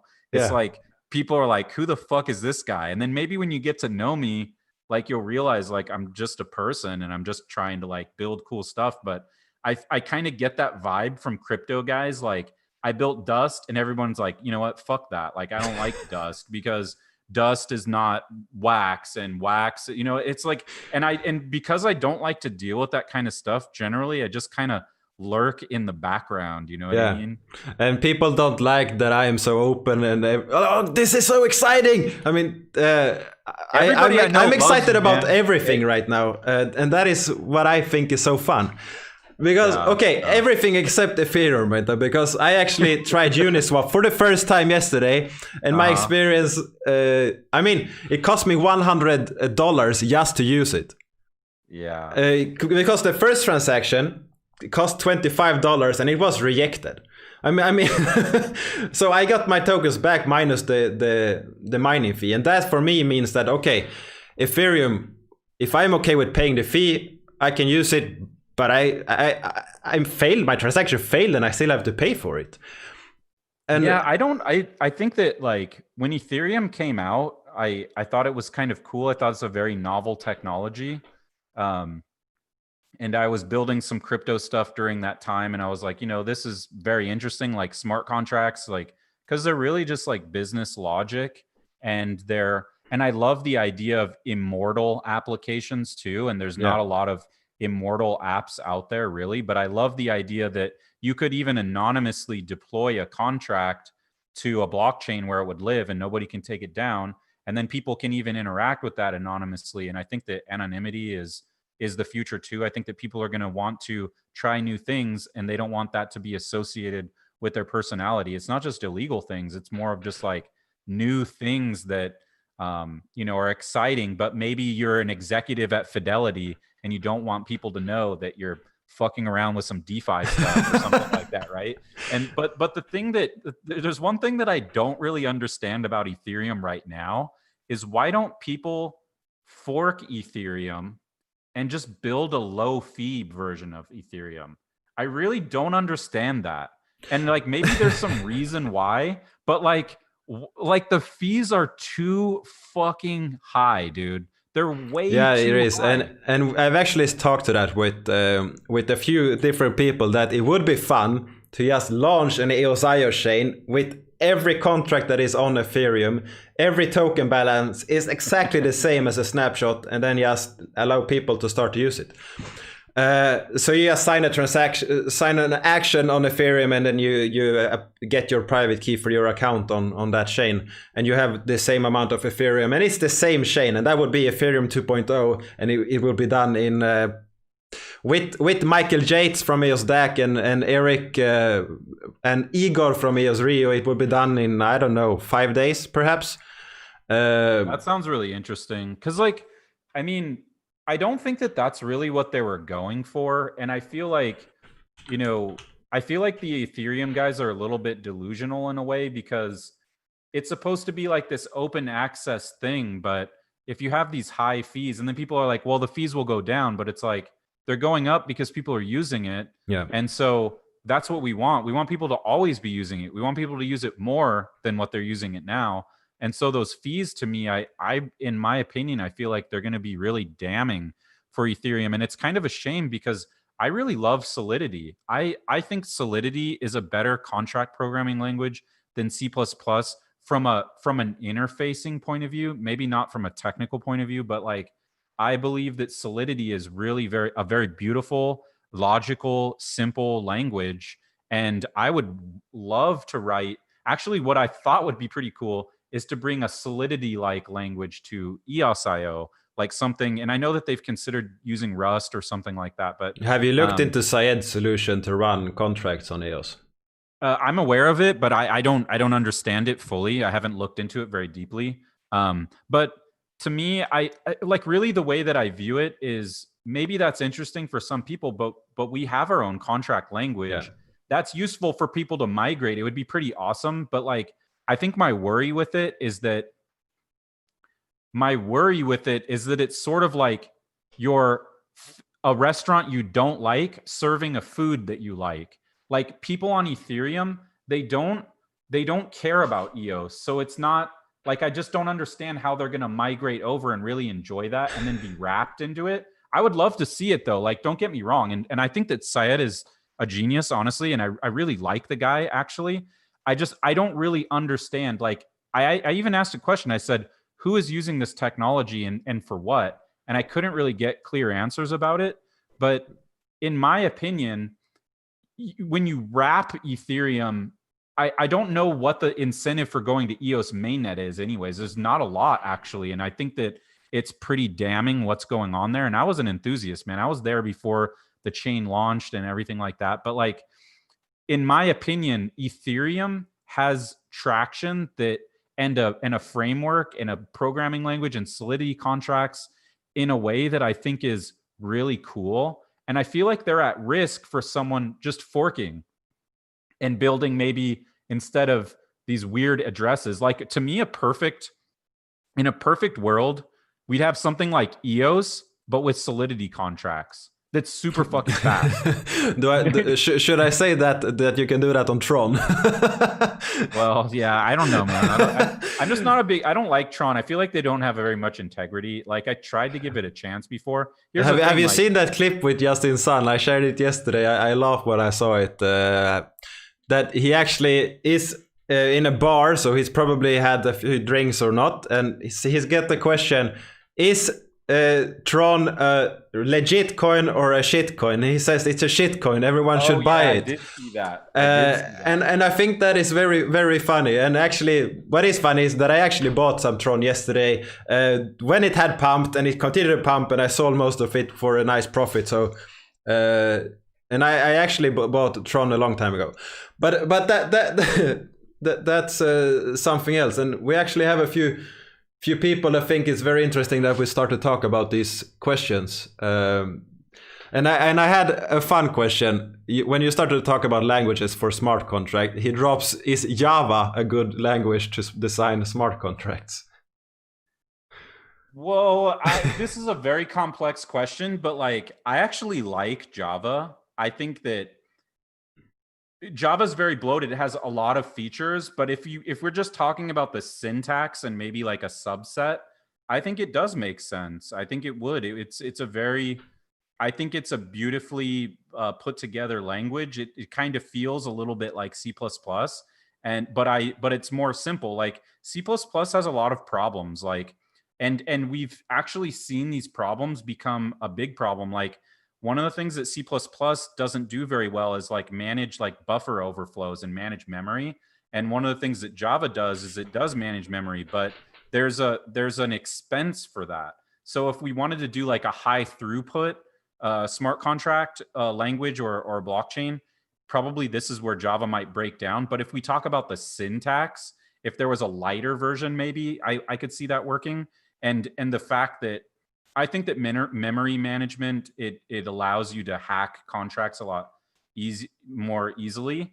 And we've actually seen that some of the big hacks have actually been these like buffer overflow kind of attacks. And you don't have this kind of problem in other languages. And so to me, it makes the contracts too vulnerable. And you don't want your contracts to be vulnerable. Like in my opinion, if I could think of any company that would write the smart contract language, I would choose Barbie and I would choose Fisher Price. Like, make it so fucking simple, stupid that nobody can fuck it up. That's what I want, because I want to write it really quick. I want to be really expressive, and I want it to be safe, you know? And C++ is just not that, but C++ is powerful. You can do anything you want, you know? And so I can see why they chose it, but to me, this choice is actually not a good choice. Like, I think that they should have a higher level language on top of C++ because it's a complex language, man. And I think that smart contracts are simple, man. They take some inputs and they fucking return some shit. That's it. Yeah. They store something in the database. That's it. Don't like, honestly, I wish they would just write it in JavaScript. Like I want it in JavaScript. That's what I want. Yeah. I mean, I don't need to comment on that. I think you're the expert here. So that's perfectly fine. No. But if we go Price, Barbie, that's what Barbie. We need Barbie on Wax, and not as an NFT. But okay, in both our opinions, do you need to be a programmer to excel the NFT world? Minimal level programming would need to move past the initial hurdles. You need no programming skills to go into NFTs. I agree 100%. I think that honestly, the people that are going to run the NFT space are not technical people. They're people that understand brands. They understand collectibles. Like even Joel and Travis from Blockchain Heroes, like a little shout out to them. These guys don't know how to code. They're fucking crushing it. Yeah. They're winning because they understand marketing and they understand branding and they kind of understand what people want. Like I think that somebody who really understands collectibles should totally win in this industry, not the developers. I think so as well. They will hire the developers to make it happen. with that said, if you understand development, you can do a lot of cool things. Like, I know that Shibis is this new game that is coming, and I have given him a hard time because he does not script his giveaways, and I cannot grasp why he doesn't do that, why he does it manually. Because there has been mistakes, he sent this to the wrong account and everything. That wouldn't happen if you just loop the account list and send your NFT. That's what I do. I give him away with node scripts. Yeah, and and I actually showed him that I can do this in 20 minutes, and I just wrote a bash script getting down all accounts, and I just sent him to him. And he said it's not about that, it's about he wanting this personal touch, personal memo and everything. And I said you can do that with the script as well if you wanted to. That makes sense. But he has a reason for it, and it's perfectly fine. It's just, for me, out of efficiency, it's crazy because you can do it in a few seconds instead of sitting there for an hour and sending out assets. So you have an advantage if you know how to build, but you can also buy that script from someone else.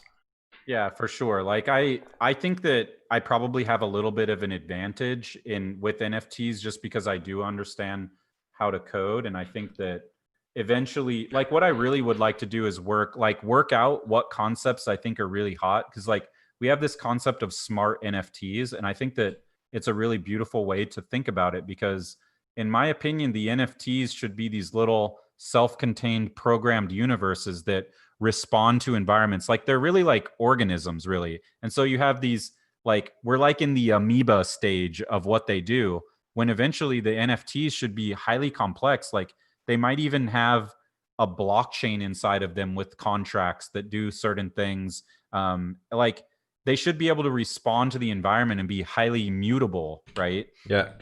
And so that's like what I'm kind of working on right now, is figuring out what kind of things can you do with programmable smart NFTs that are fun. Like, I thought of this concept, and like, I like to be pretty open about my ideas. Like, sometimes people steal them and it annoys me, but like, I thought about building this game called Pyro, right?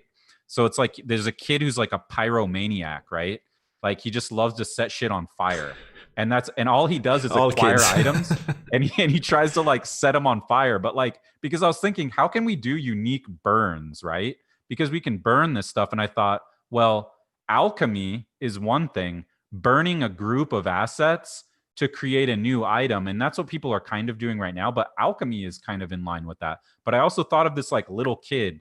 All he does is he accumulates shit, and the more stuff he burns and the bigger stuff he burns, like, the better he is. And it's like pyro. Like, you burn down the fucking forest, you light people on fire, you light objects on fire, you try to build huge fires. Like, the more shit you burn, like, the better, basically. Have you? No, you probably haven't, since you weren't a PC gamer, right? There's a game called Postal.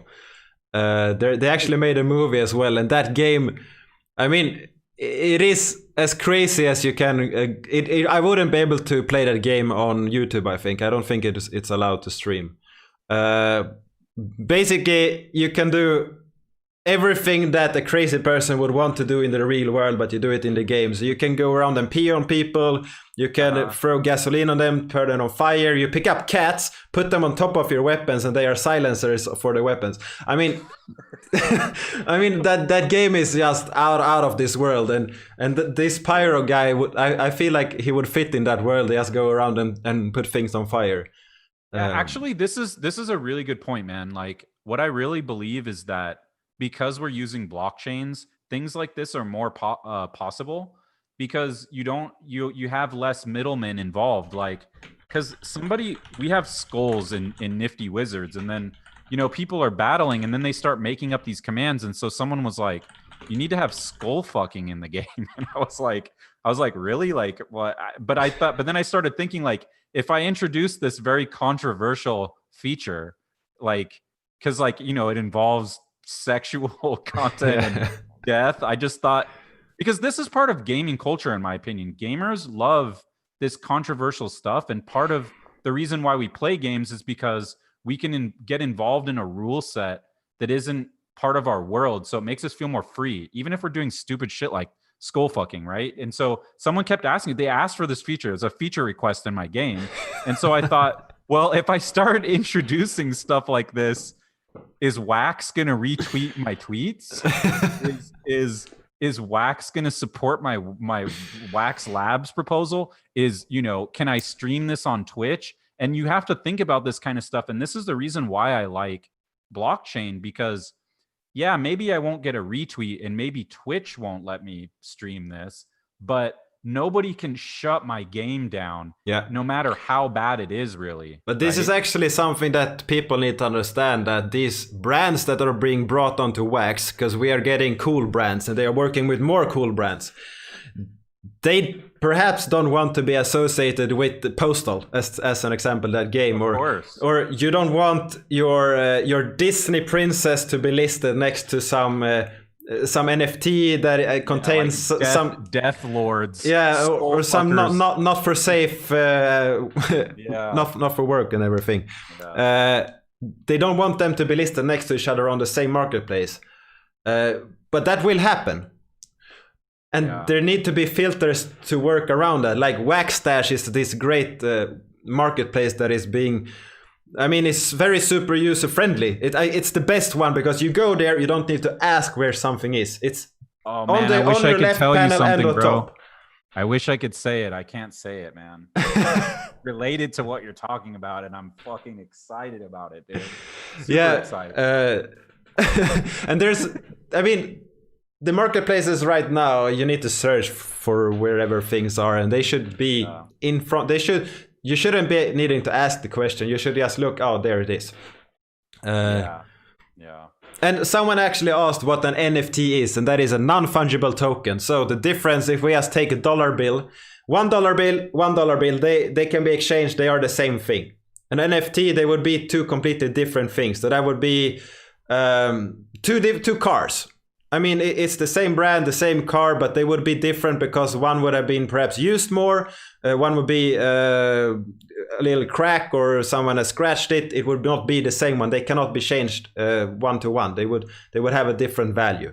That is basically an NFT, how simple it is. Upland Central wants you to spoil the goods that you can't spoil.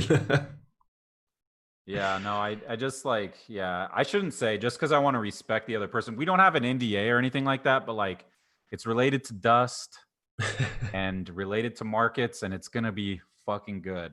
And that's all I'm gonna say for now. But I think NFTs, like, another way that I describe it to people, because I sometimes I just think about like, how can I describe this to like a normal person that just doesn't know anything about what's going on with NFT, like with crypto. Yeah. And so the way that I describe it is like a digital sticker or a digital item in a game, and it's a technology that allows you to take it where you want it to take it and sell it in different places in a safe and secure way. I think that's like, because we got to think about like, what is the difference between a sword in a video game and an NFT? Well, it's like, you can know how many were created, you can know who the creator is. Yeah. You know, there's all these really neat features about it that make it, and some people, they explain it, they say like, if something isn't 5 times better than the thing that happened before it, then people won't be likely to adopt it. And I think that honestly, NFTs take digital items and they make it at least 10 times better. That, in my opinion, it does. And another great way that I think we will see in the future is tickets. Like tickets to an arena to watch football or whatever. Each ticket is the same, but each ticket represents one seat, and each seat is not the same. So a ticket is an NFT where if you have depending on which NFT you have, you will sit in a different place in the arena. That is the perfect way to introduce the NFT for someone that don't understand it. It's the same ticket, like same game, but it's not. I feel like this term NFT, it's going to go away. I feel like Nifty might become the thing, but honestly, it's just, there needs to be something else, because when you say this word and then you figure out what the acronym means, non-fungible, like people do not understand what fungibility is. So it's like one rabbit hole leads to another rabbit hole. Like even explaining fungibility is not trivial. It's not very easy to explain. No. It takes a minute or something, you know? So I feel like the name, you know, like people, when you look at cryptocurrency, people don't call it cryptocurrency. They'll be like, oh, Bitcoins. Is that Bitcoins? Yeah. It's like, you're talking about a shit coin and they're like, oh, is that Bitcoins? It's like, yeah, kind of. It's like Bitcoins. You know, yeah. When someone asks what I do, I said I work with blockchain, and they say, oh, what it is, and then I say Bitcoin. And then okay, I've heard it. I don't know what it is. So you work with Bitcoin? Yeah, kinda, but not really. Yeah, it's pretty. Yeah, that's pretty much the way. Like, it's just like the stuff we're doing is such a niche, but I think it's going to be huge, man. Like, I really want to bring, like, one of the big kind of like insights that I had was what I really thought about, because I was really into Ninja Turtles. Because like I'm kind of old. Like, I'm probably a lot older than you, but like I was into Ninja Turtles a lot, and I started thinking like, what the fuck are we really doing with these dolls? Like, what is going on? And so like I just had this insight where I was like, the function of a doll is it gives me the right to role play. That's the function. When I hold a Michelangelo, it's like it gave me the right to role play Michelangelo or like a Ninja Turtles role play. Like, I wouldn't, if I don't have the doll, like I don't really feel empowered to role play that thing. And so this is what I learned during Morty's, when we were building Morty's, which is like a cryptocurrency based on Rick and Morty. And I wanted people to play roles with the cryptocurrency. And what I realized is that if you hold an NFT, that can also give you the right to role play. And so that's what's really, and that's what I think a lot of the collectibles do. A lot of collectibles are dolls that give you the right to role play. And so to me, the thing that really excites me about NFTs is if they give you a right to role play. And so that's kind of like what I'm doing. It's kind of weird to people. They're like, why would it give you a power? It's like, because I want it to have the same function as a Barbie or a Ninja Turtle, you know? So that's kind of like my mission, is to make it feel like that thing that I have gives me the right to like actually play out that role. That's when I know it'll be successful, you know? So when you can play with your Barbies on blockchain. Yeah.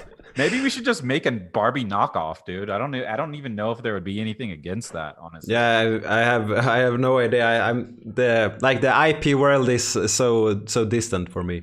But I actually asked Tops for permission to use Fat Matt in that painting, and he said as long as I don't mint a lot of them, it's okay. So yeah. As long as you don't sell them all. Yeah, I was allowed to sell one, and that's all I wanted to do. So I'm very happy with that. Nice. But okay, if we go back to NFTs, and what we both think is gonna happen is that games will actually be run 100% with NFTs, and you can take them out from games and use them in different places. You can also take them out and sell them, which means that you can earn actual currency by playing the game. And then you can start to actually hire a team to play with you, because you don't need to go to some kind of job anymore, because everything will be done here. And as that grows, you will be able to exchange these NFTs and the tokens that you get for other kinds of things, because the players that actually play that are willing to exchange what they own or what they do for what you have in that game, which means that if you go down the road, it's not impossible that you play a game and the currency that is associated with that game, the NFTs, can be associated with something else, and then you can actually buy food and rent and everything just by playing the game.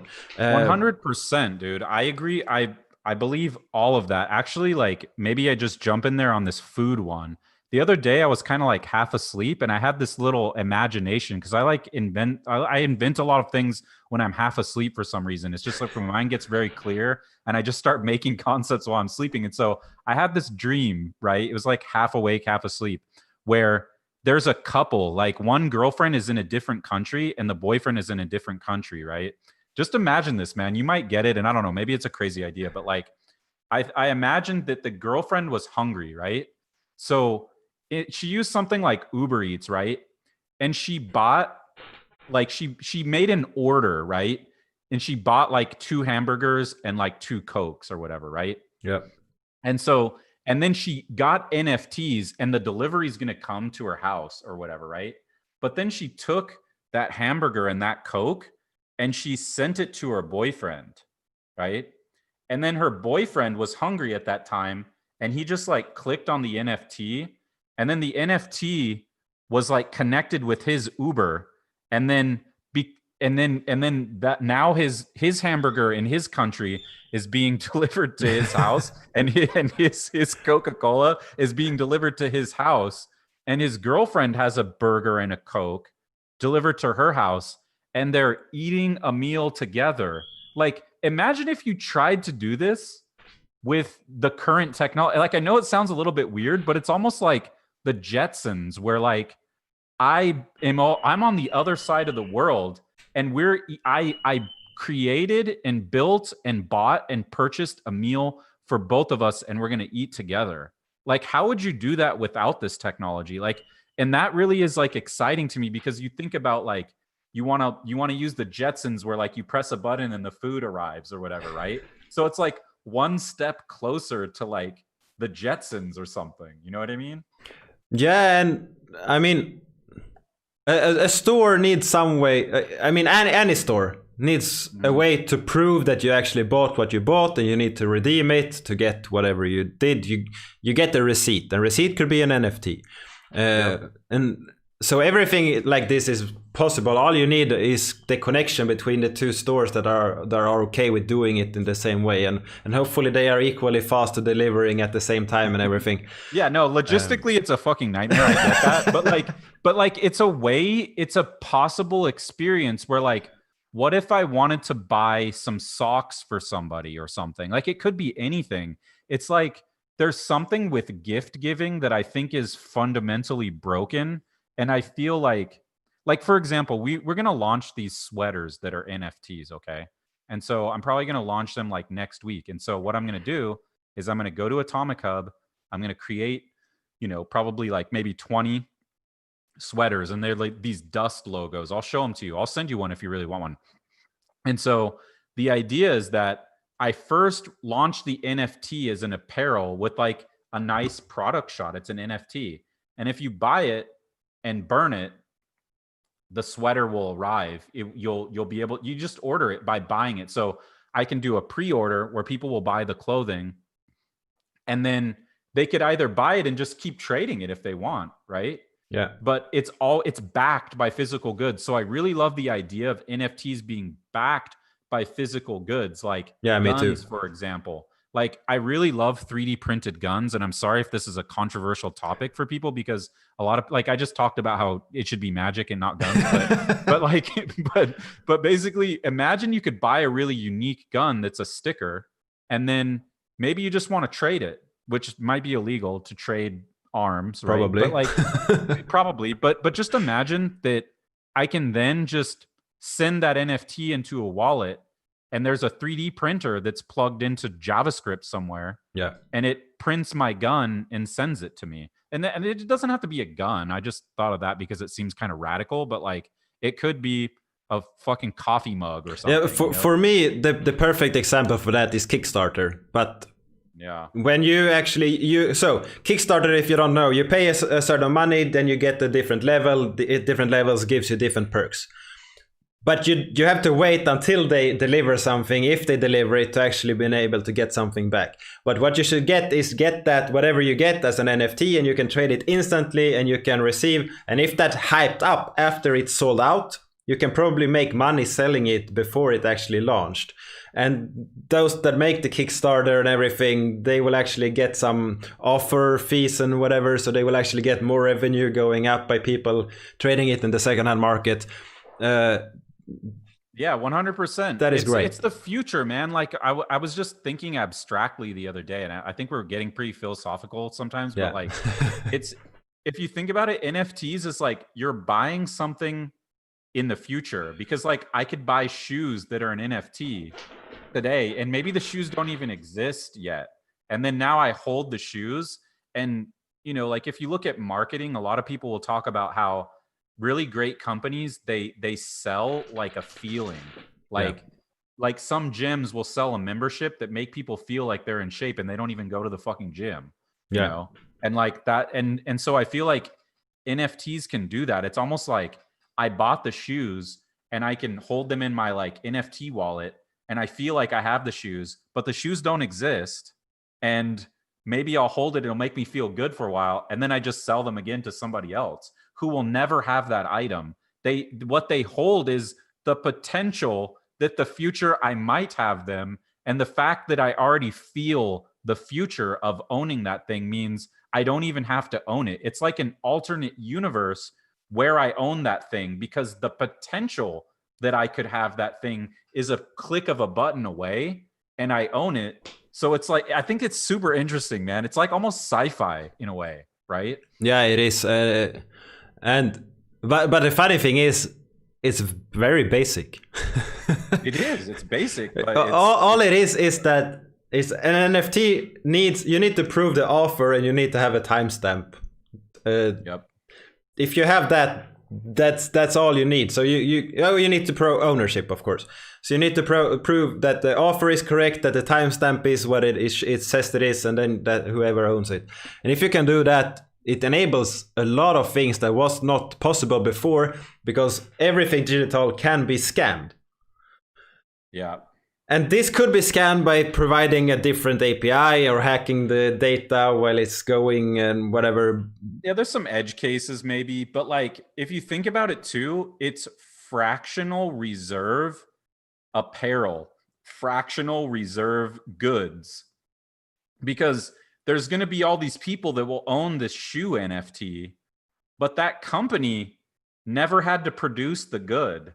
So what are you really selling then at that point in time when you're the Nike of NFTs? What you're selling is a story. So everybody kind of becomes like a Netflix, and your story making ability. This is why I love RPGs, because I'm just like, let's go straight to the source. If a company like Nike is selling NFTs, they're selling a concept, which is really a story. That's all they're selling.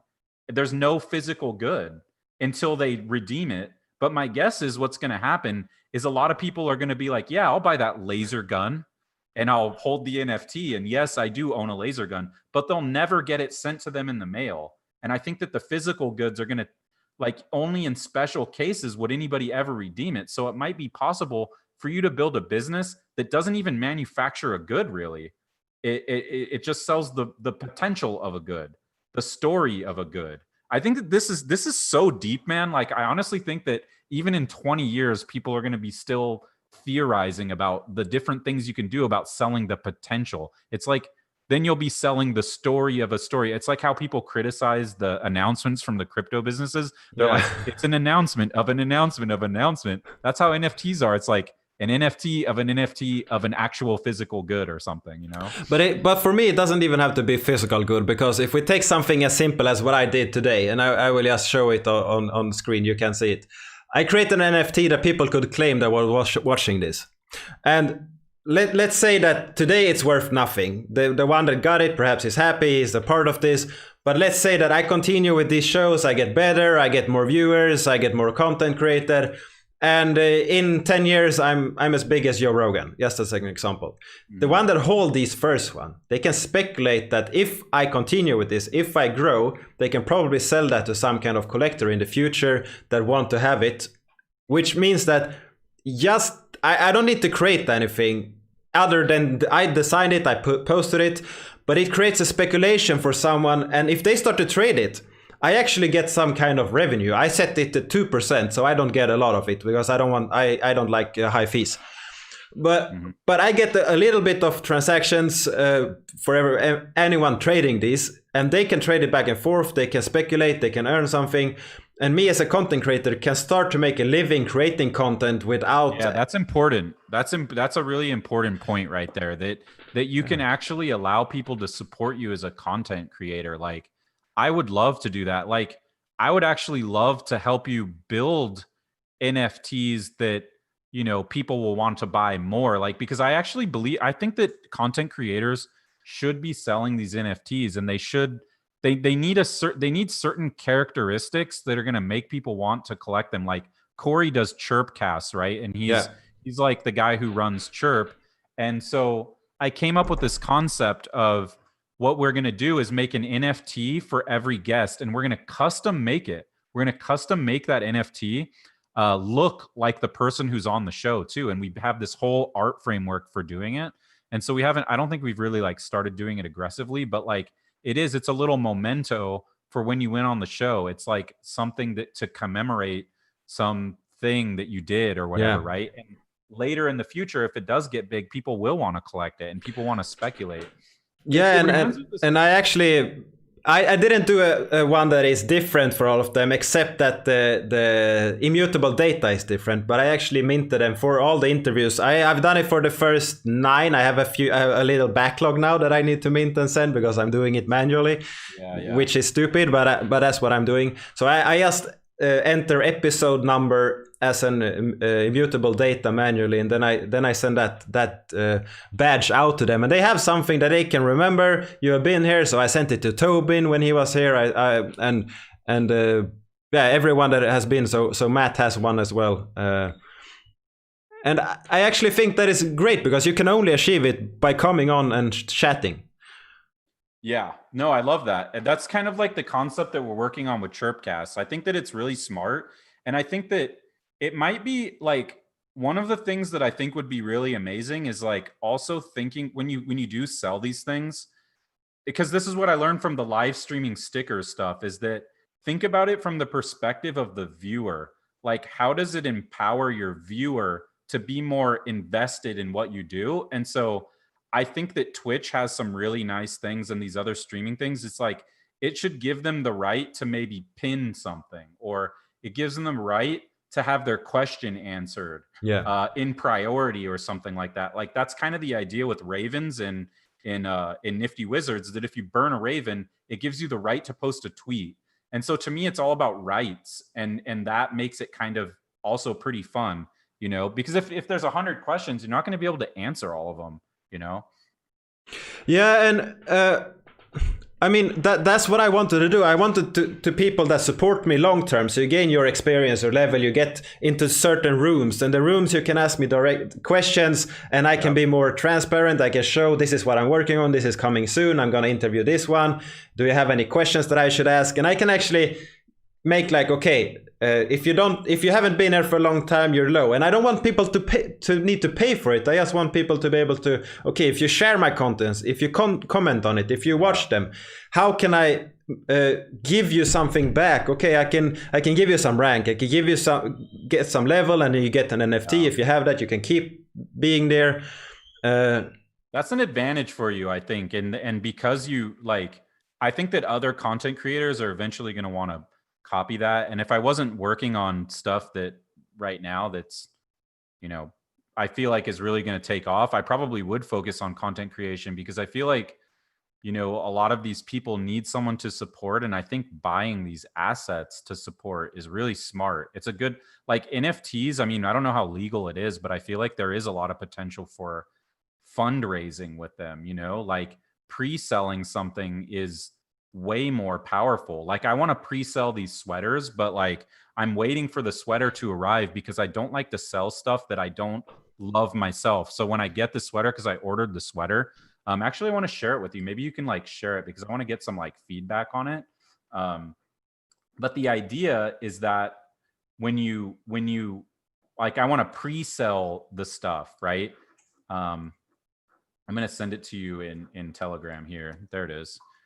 So this is like my concept, and I want, because what I really wanted to do, like when I started thinking about role playing and cryptocurrencies in the past, I thought we could build a company like Supreme that has to do with asset ownership. That's really exciting to me too, where like you can't really own these things unless you like, because they're kind of like these little mini cults, you know what I mean? Yeah. And so I like the idea of building cults around, like you have clothing that's related to it too.